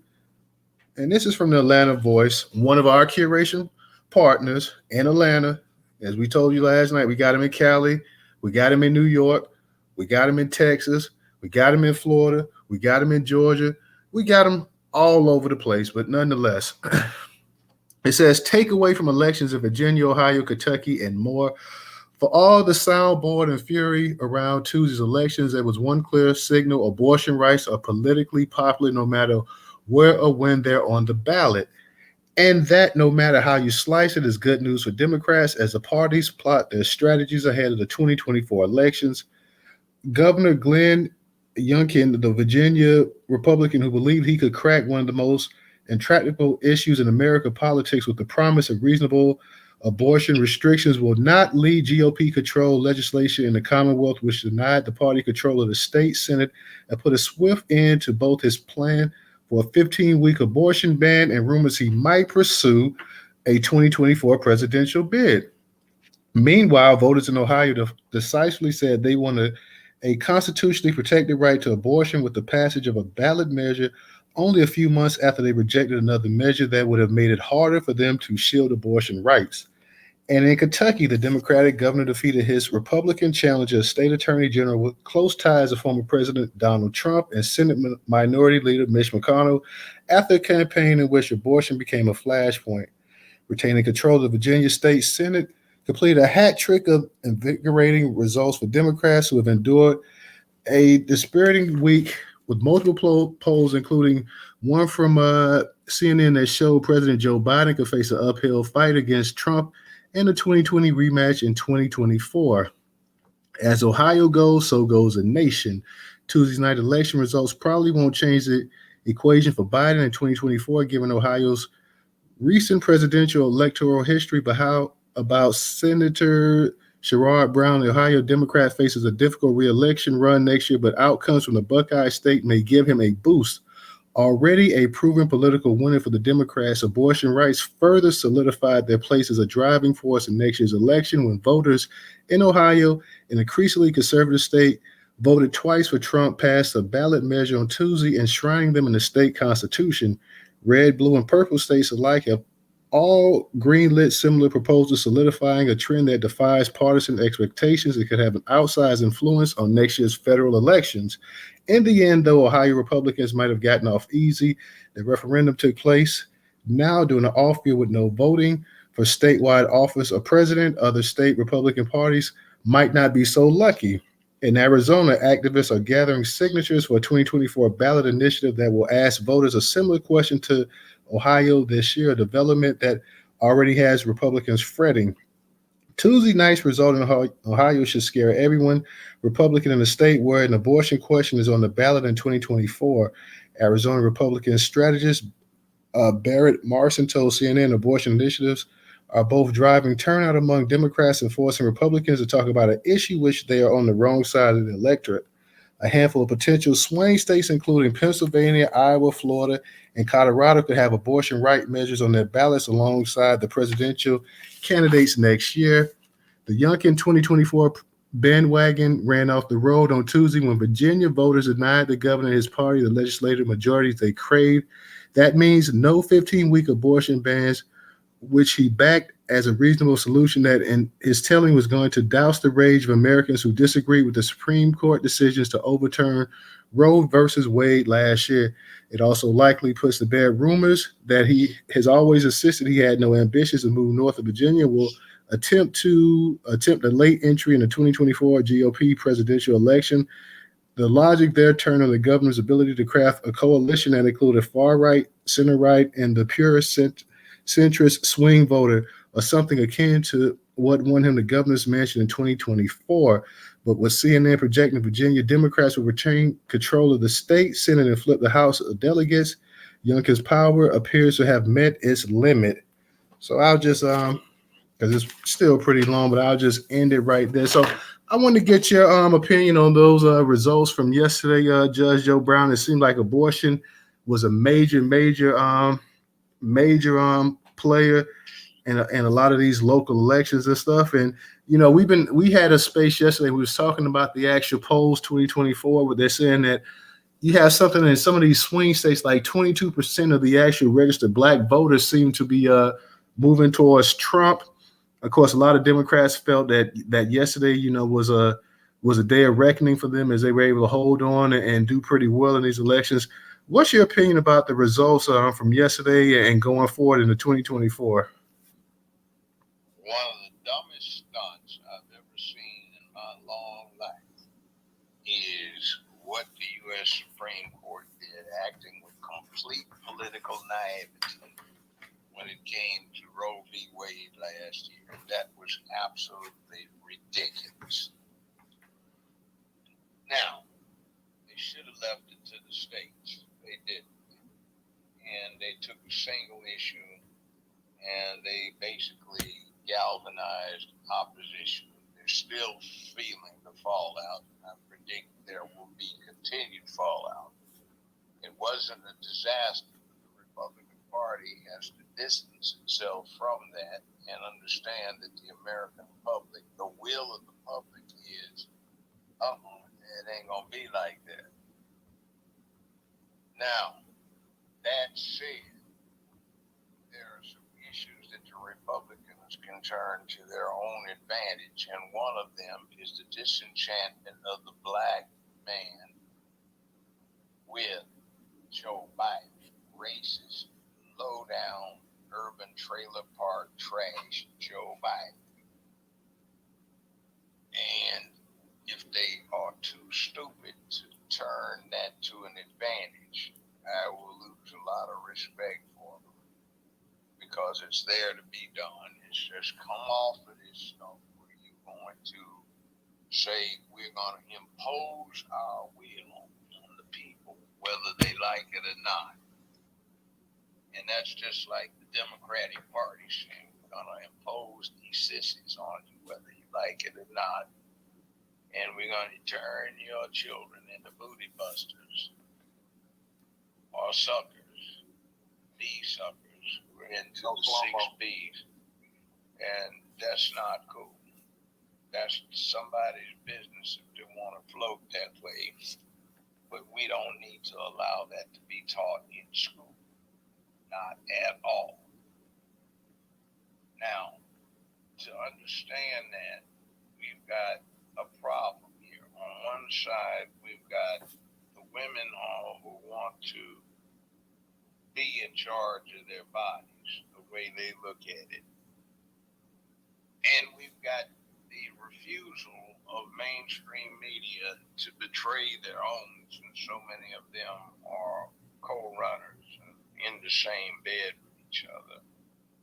And the Republicans' failure to realize that what they're looking at is a new religion that is taking over the country, that is violating the separation of church and state. The LGBTQIA is a cult. It's a religious cult. And if you want to understand and contemplate Buddhism, Buddhism is an ancient and honorable religion, but it has no God. It's a system of philosophy, and so is LGBTQIA. And until we understand that it is in fact a secular religion, we will ignore the fact that it is attempting to become the official religion of the country. When we look at what's happened over the last 50 years, where we've taken duty, honor, obligation, principle, purpose, cause, and everything else that used to get people to dedicate themselves to a higher cause and thrown it in the garbage can. There are a large number of people that want an identifiable cause, and this new cult, the LGBTQIA+, has stepped in to take its place, but it has no concepts of guilt. It has no concepts of shame. Basically, it's built on laziness, because you don't have to learn how to deal with the opposite sex. You can be anything you want to be. You don't have any obligations. You have no accountability. You have no duty. There is no such thing as honor.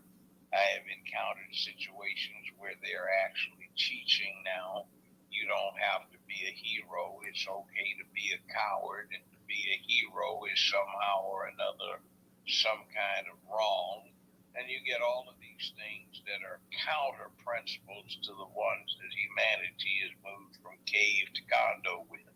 It is not good.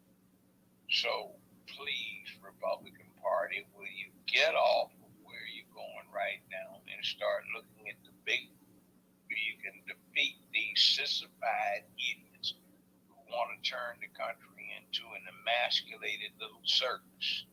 We don't all want to be in a bathhouse, and not everybody perceives the opportunity to be in one as an opportunity to have a good time.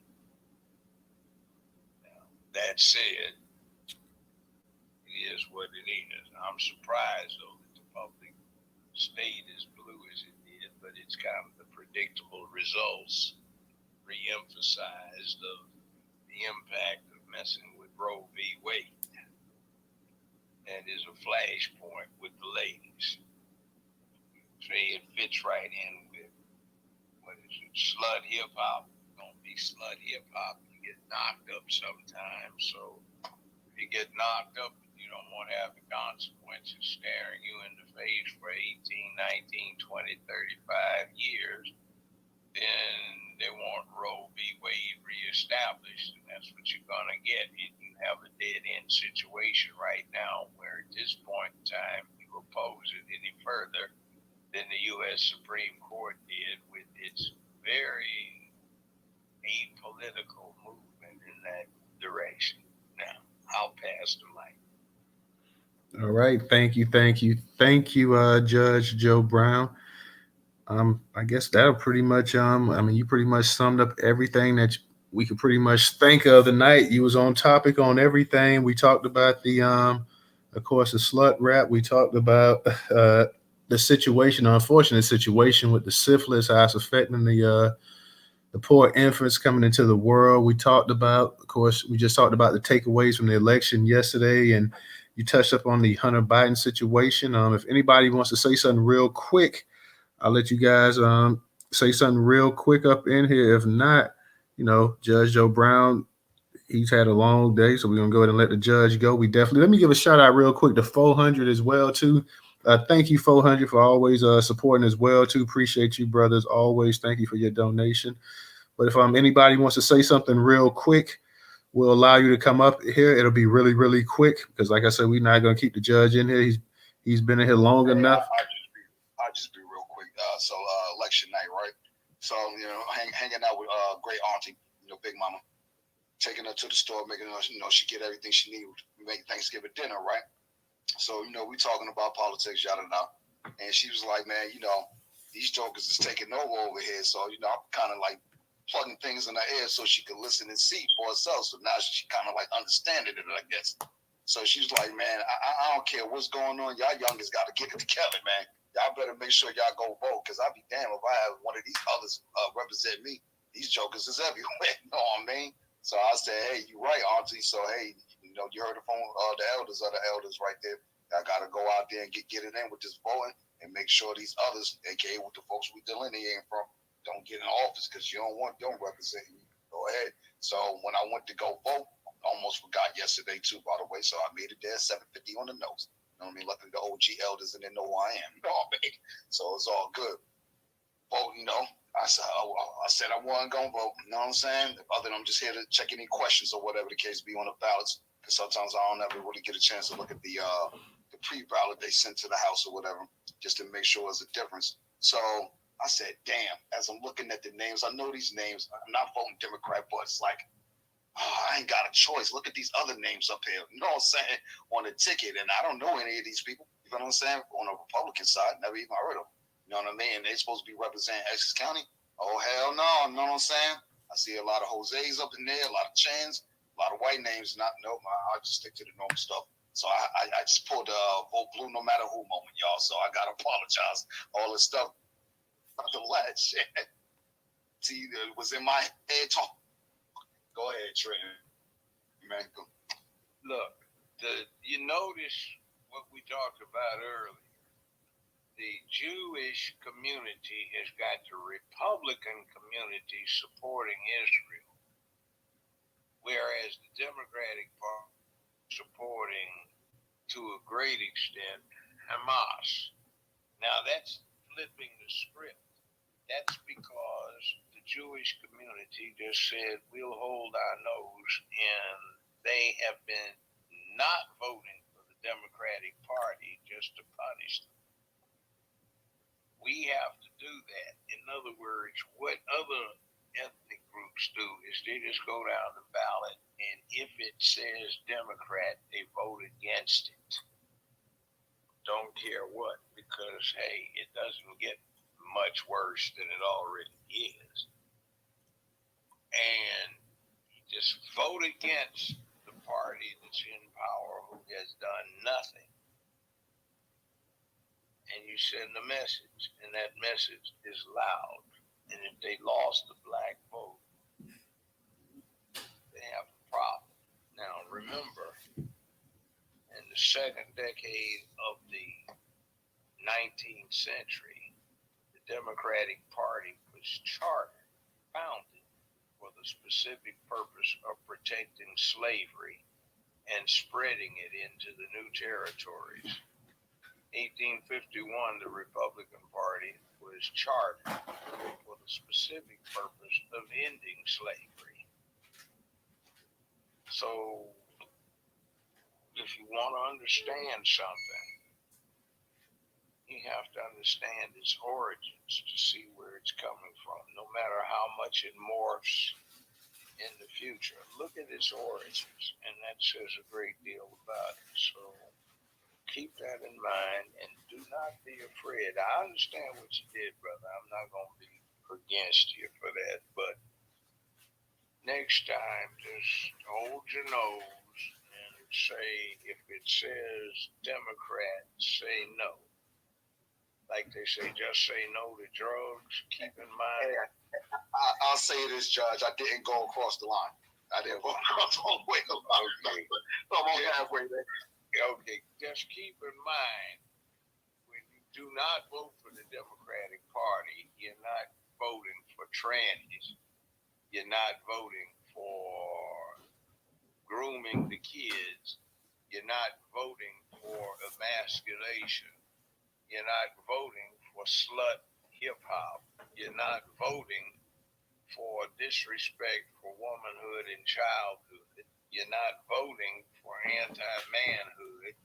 You're not voting for no character. You're not voting for being a coward. You're voting for humanity. You're voting for those things that took us from cave to condo. Now, maybe the Democratic Party will flop back, but again, go look up, it's online, the Congressional Black Caucus. Look at its membership. And what you can do is look up the legislation that they have promoted, and they have not done so as to anything for the people that they look like. Also, look up LGBT Congressional Caucus. It goes freedom something or another. I'm forgetting it right now.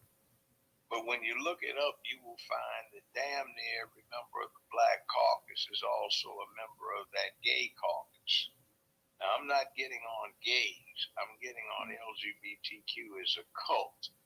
That's like if you are a Christian, that does not mean you supported Reverend Jim Jones and drinking Kool-Aid at a large outdoor picnics in Guyana. And it does not mean if you are Muslim, you support Al-Qaeda or ISIS. But pay attention. So punish them. Beat them with a stick. They like that kind of crap. Rough trade, yeah. Give them a little rough trade so they can get off. I passed the mic. I had a quick question for Judge. Real quick, hold on, real quick, Professor, because we got Trenton. He's got his hands up here, so let me get to Trenton, and then I'll go ahead and let you get it in real quick. You guys will be the last two speakers, but go ahead, Trenton. How you doing today? Hey, what's up, man? I saw over here in Jersey, Bergen County. I saw a couple of Torres and Lopez. So I had to go to the right side. Everywhere. Yeah. I had to go to the right side and hold my nose. Hey, Trent, see, I got conflated. That's what it was. Like, damn, I was coming there to write reparations across the thing, but like, look at these things. No. Yeah, so I had to go to the right side.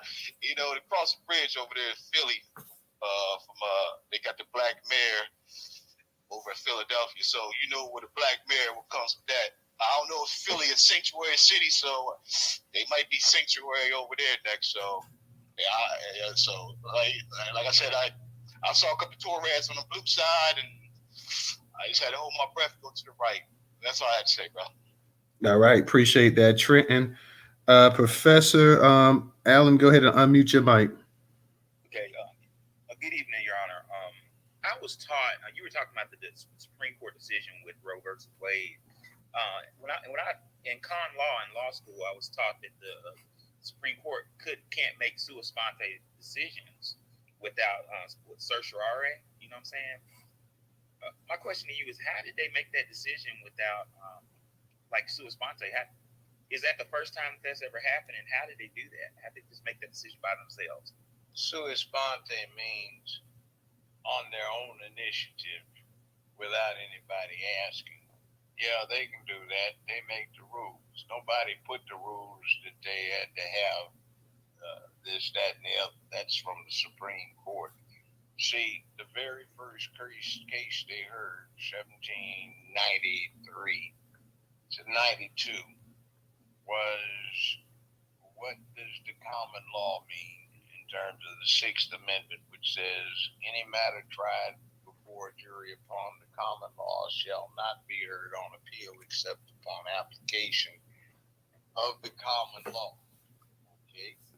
The decision, which was unanimous, number one on the books, says common law is that body of judge-made law based on tradition, precedent, and the evolving conditions of society. They quoted a 1661 English decision before the English House of Lords. Wow. They said all law in the United States is judge-made common law until it is superseded by statutory law from some legislative body. So when the U.S. Supreme Court decides that it's going to deal with, ordinarily, we will not sua sponte, act on our own without anybody asking us. That's their business. There's no mechanism in the Constitution to undo that. Now, what's sua sponte? I'm listening to a guilty plea. I'm on the criminal bench as I once was, and I'm listening to these people have this guy plead guilty to something, and when I hear the facts without anybody asking me, I said, stop right there. Said, assuming that the defendant did everything you say he did not commit a crime under U.S. nor Tennessee state law. Therefore, come up here. You, sir, raise your right hand. Do you solemnly swear or affirm that evidence you give today will be the truth? Yes, sir. What's your name? How old are you? All right. Ask him some questions. Anybody in here? Defense, ask him 3 or 4 questions. I don't care. Ask him what he ate for dinner last night. All right. Now we have read the indictment, Madam Clerk. We have the indictment read. So we have the indictment read. We have somebody under oath. We have testimony. The court dismisses it and jeopardy attaches. Don't you dare bring anything like that up in here again. Now, let's go to the next case. See, that's sua sponte. Nobody asked the court, asked me to do that. But that's just because I recognized that it was not within the law. Okay. Got it? Does that Yes, make sir. a clear example? Okay. Yes, sir, Your Honor. So I'm hearing you to say the Supreme Court can basically do that with any decision. Yeah. Wow.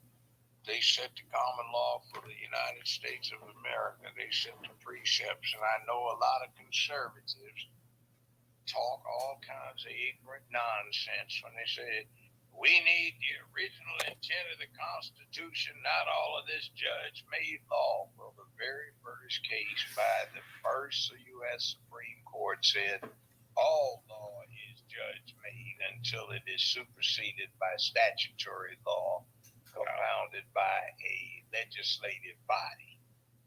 So get over it. Find out what the reality is and not show your ignorance. Gotcha. Not you. I'm talking about No, I got out there listening on. Yeah, it's like these things count. Well, how did you know that? I just happen to know. I'm that kind of guy.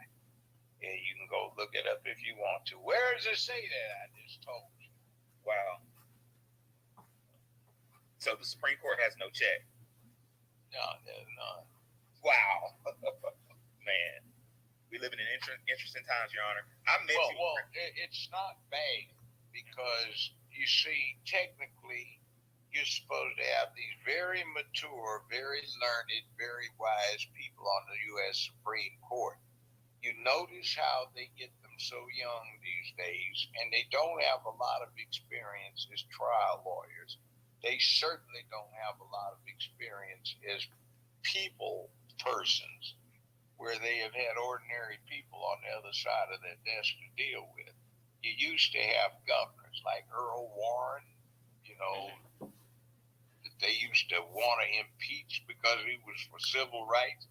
Earl Warren had been the Republican 2-term governor for California and was threatening to run against Eisenhower in the Republican primary. So Eisenhower just said, well, okay, I'll put you on the Supreme Court so you won't have to.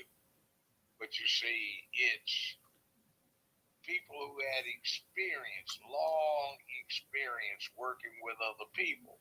Now you get academicians of people that nobody's heard of. Now Clarence Thomas is good for the Second Amendment, but Clarence Thomas got put on the Second Circuit Court of Appeals and then on the U.S. Supreme Court, and he'd never made an appearance in a court in his life as a lawyer.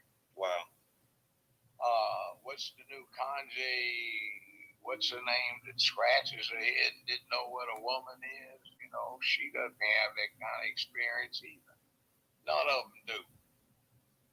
Some of them are wiser than others, but they aren't those kind that had a whole lot of experience in life and on the floor as a lawyer representing a real live case before they took the appellate bench. And that's a travesty because the people that are responsible don't give a damn anymore. They have an ideology they push, or they're trying to make a statement. We want young and improved. You do not want young folk as judges. No. Because you don't know shit. You haven't paid mortgages. You haven't stayed up late at night figuring out how you're going to pay a bill. You haven't had some damn fool child of yours act a fool, a bigger fool than usual.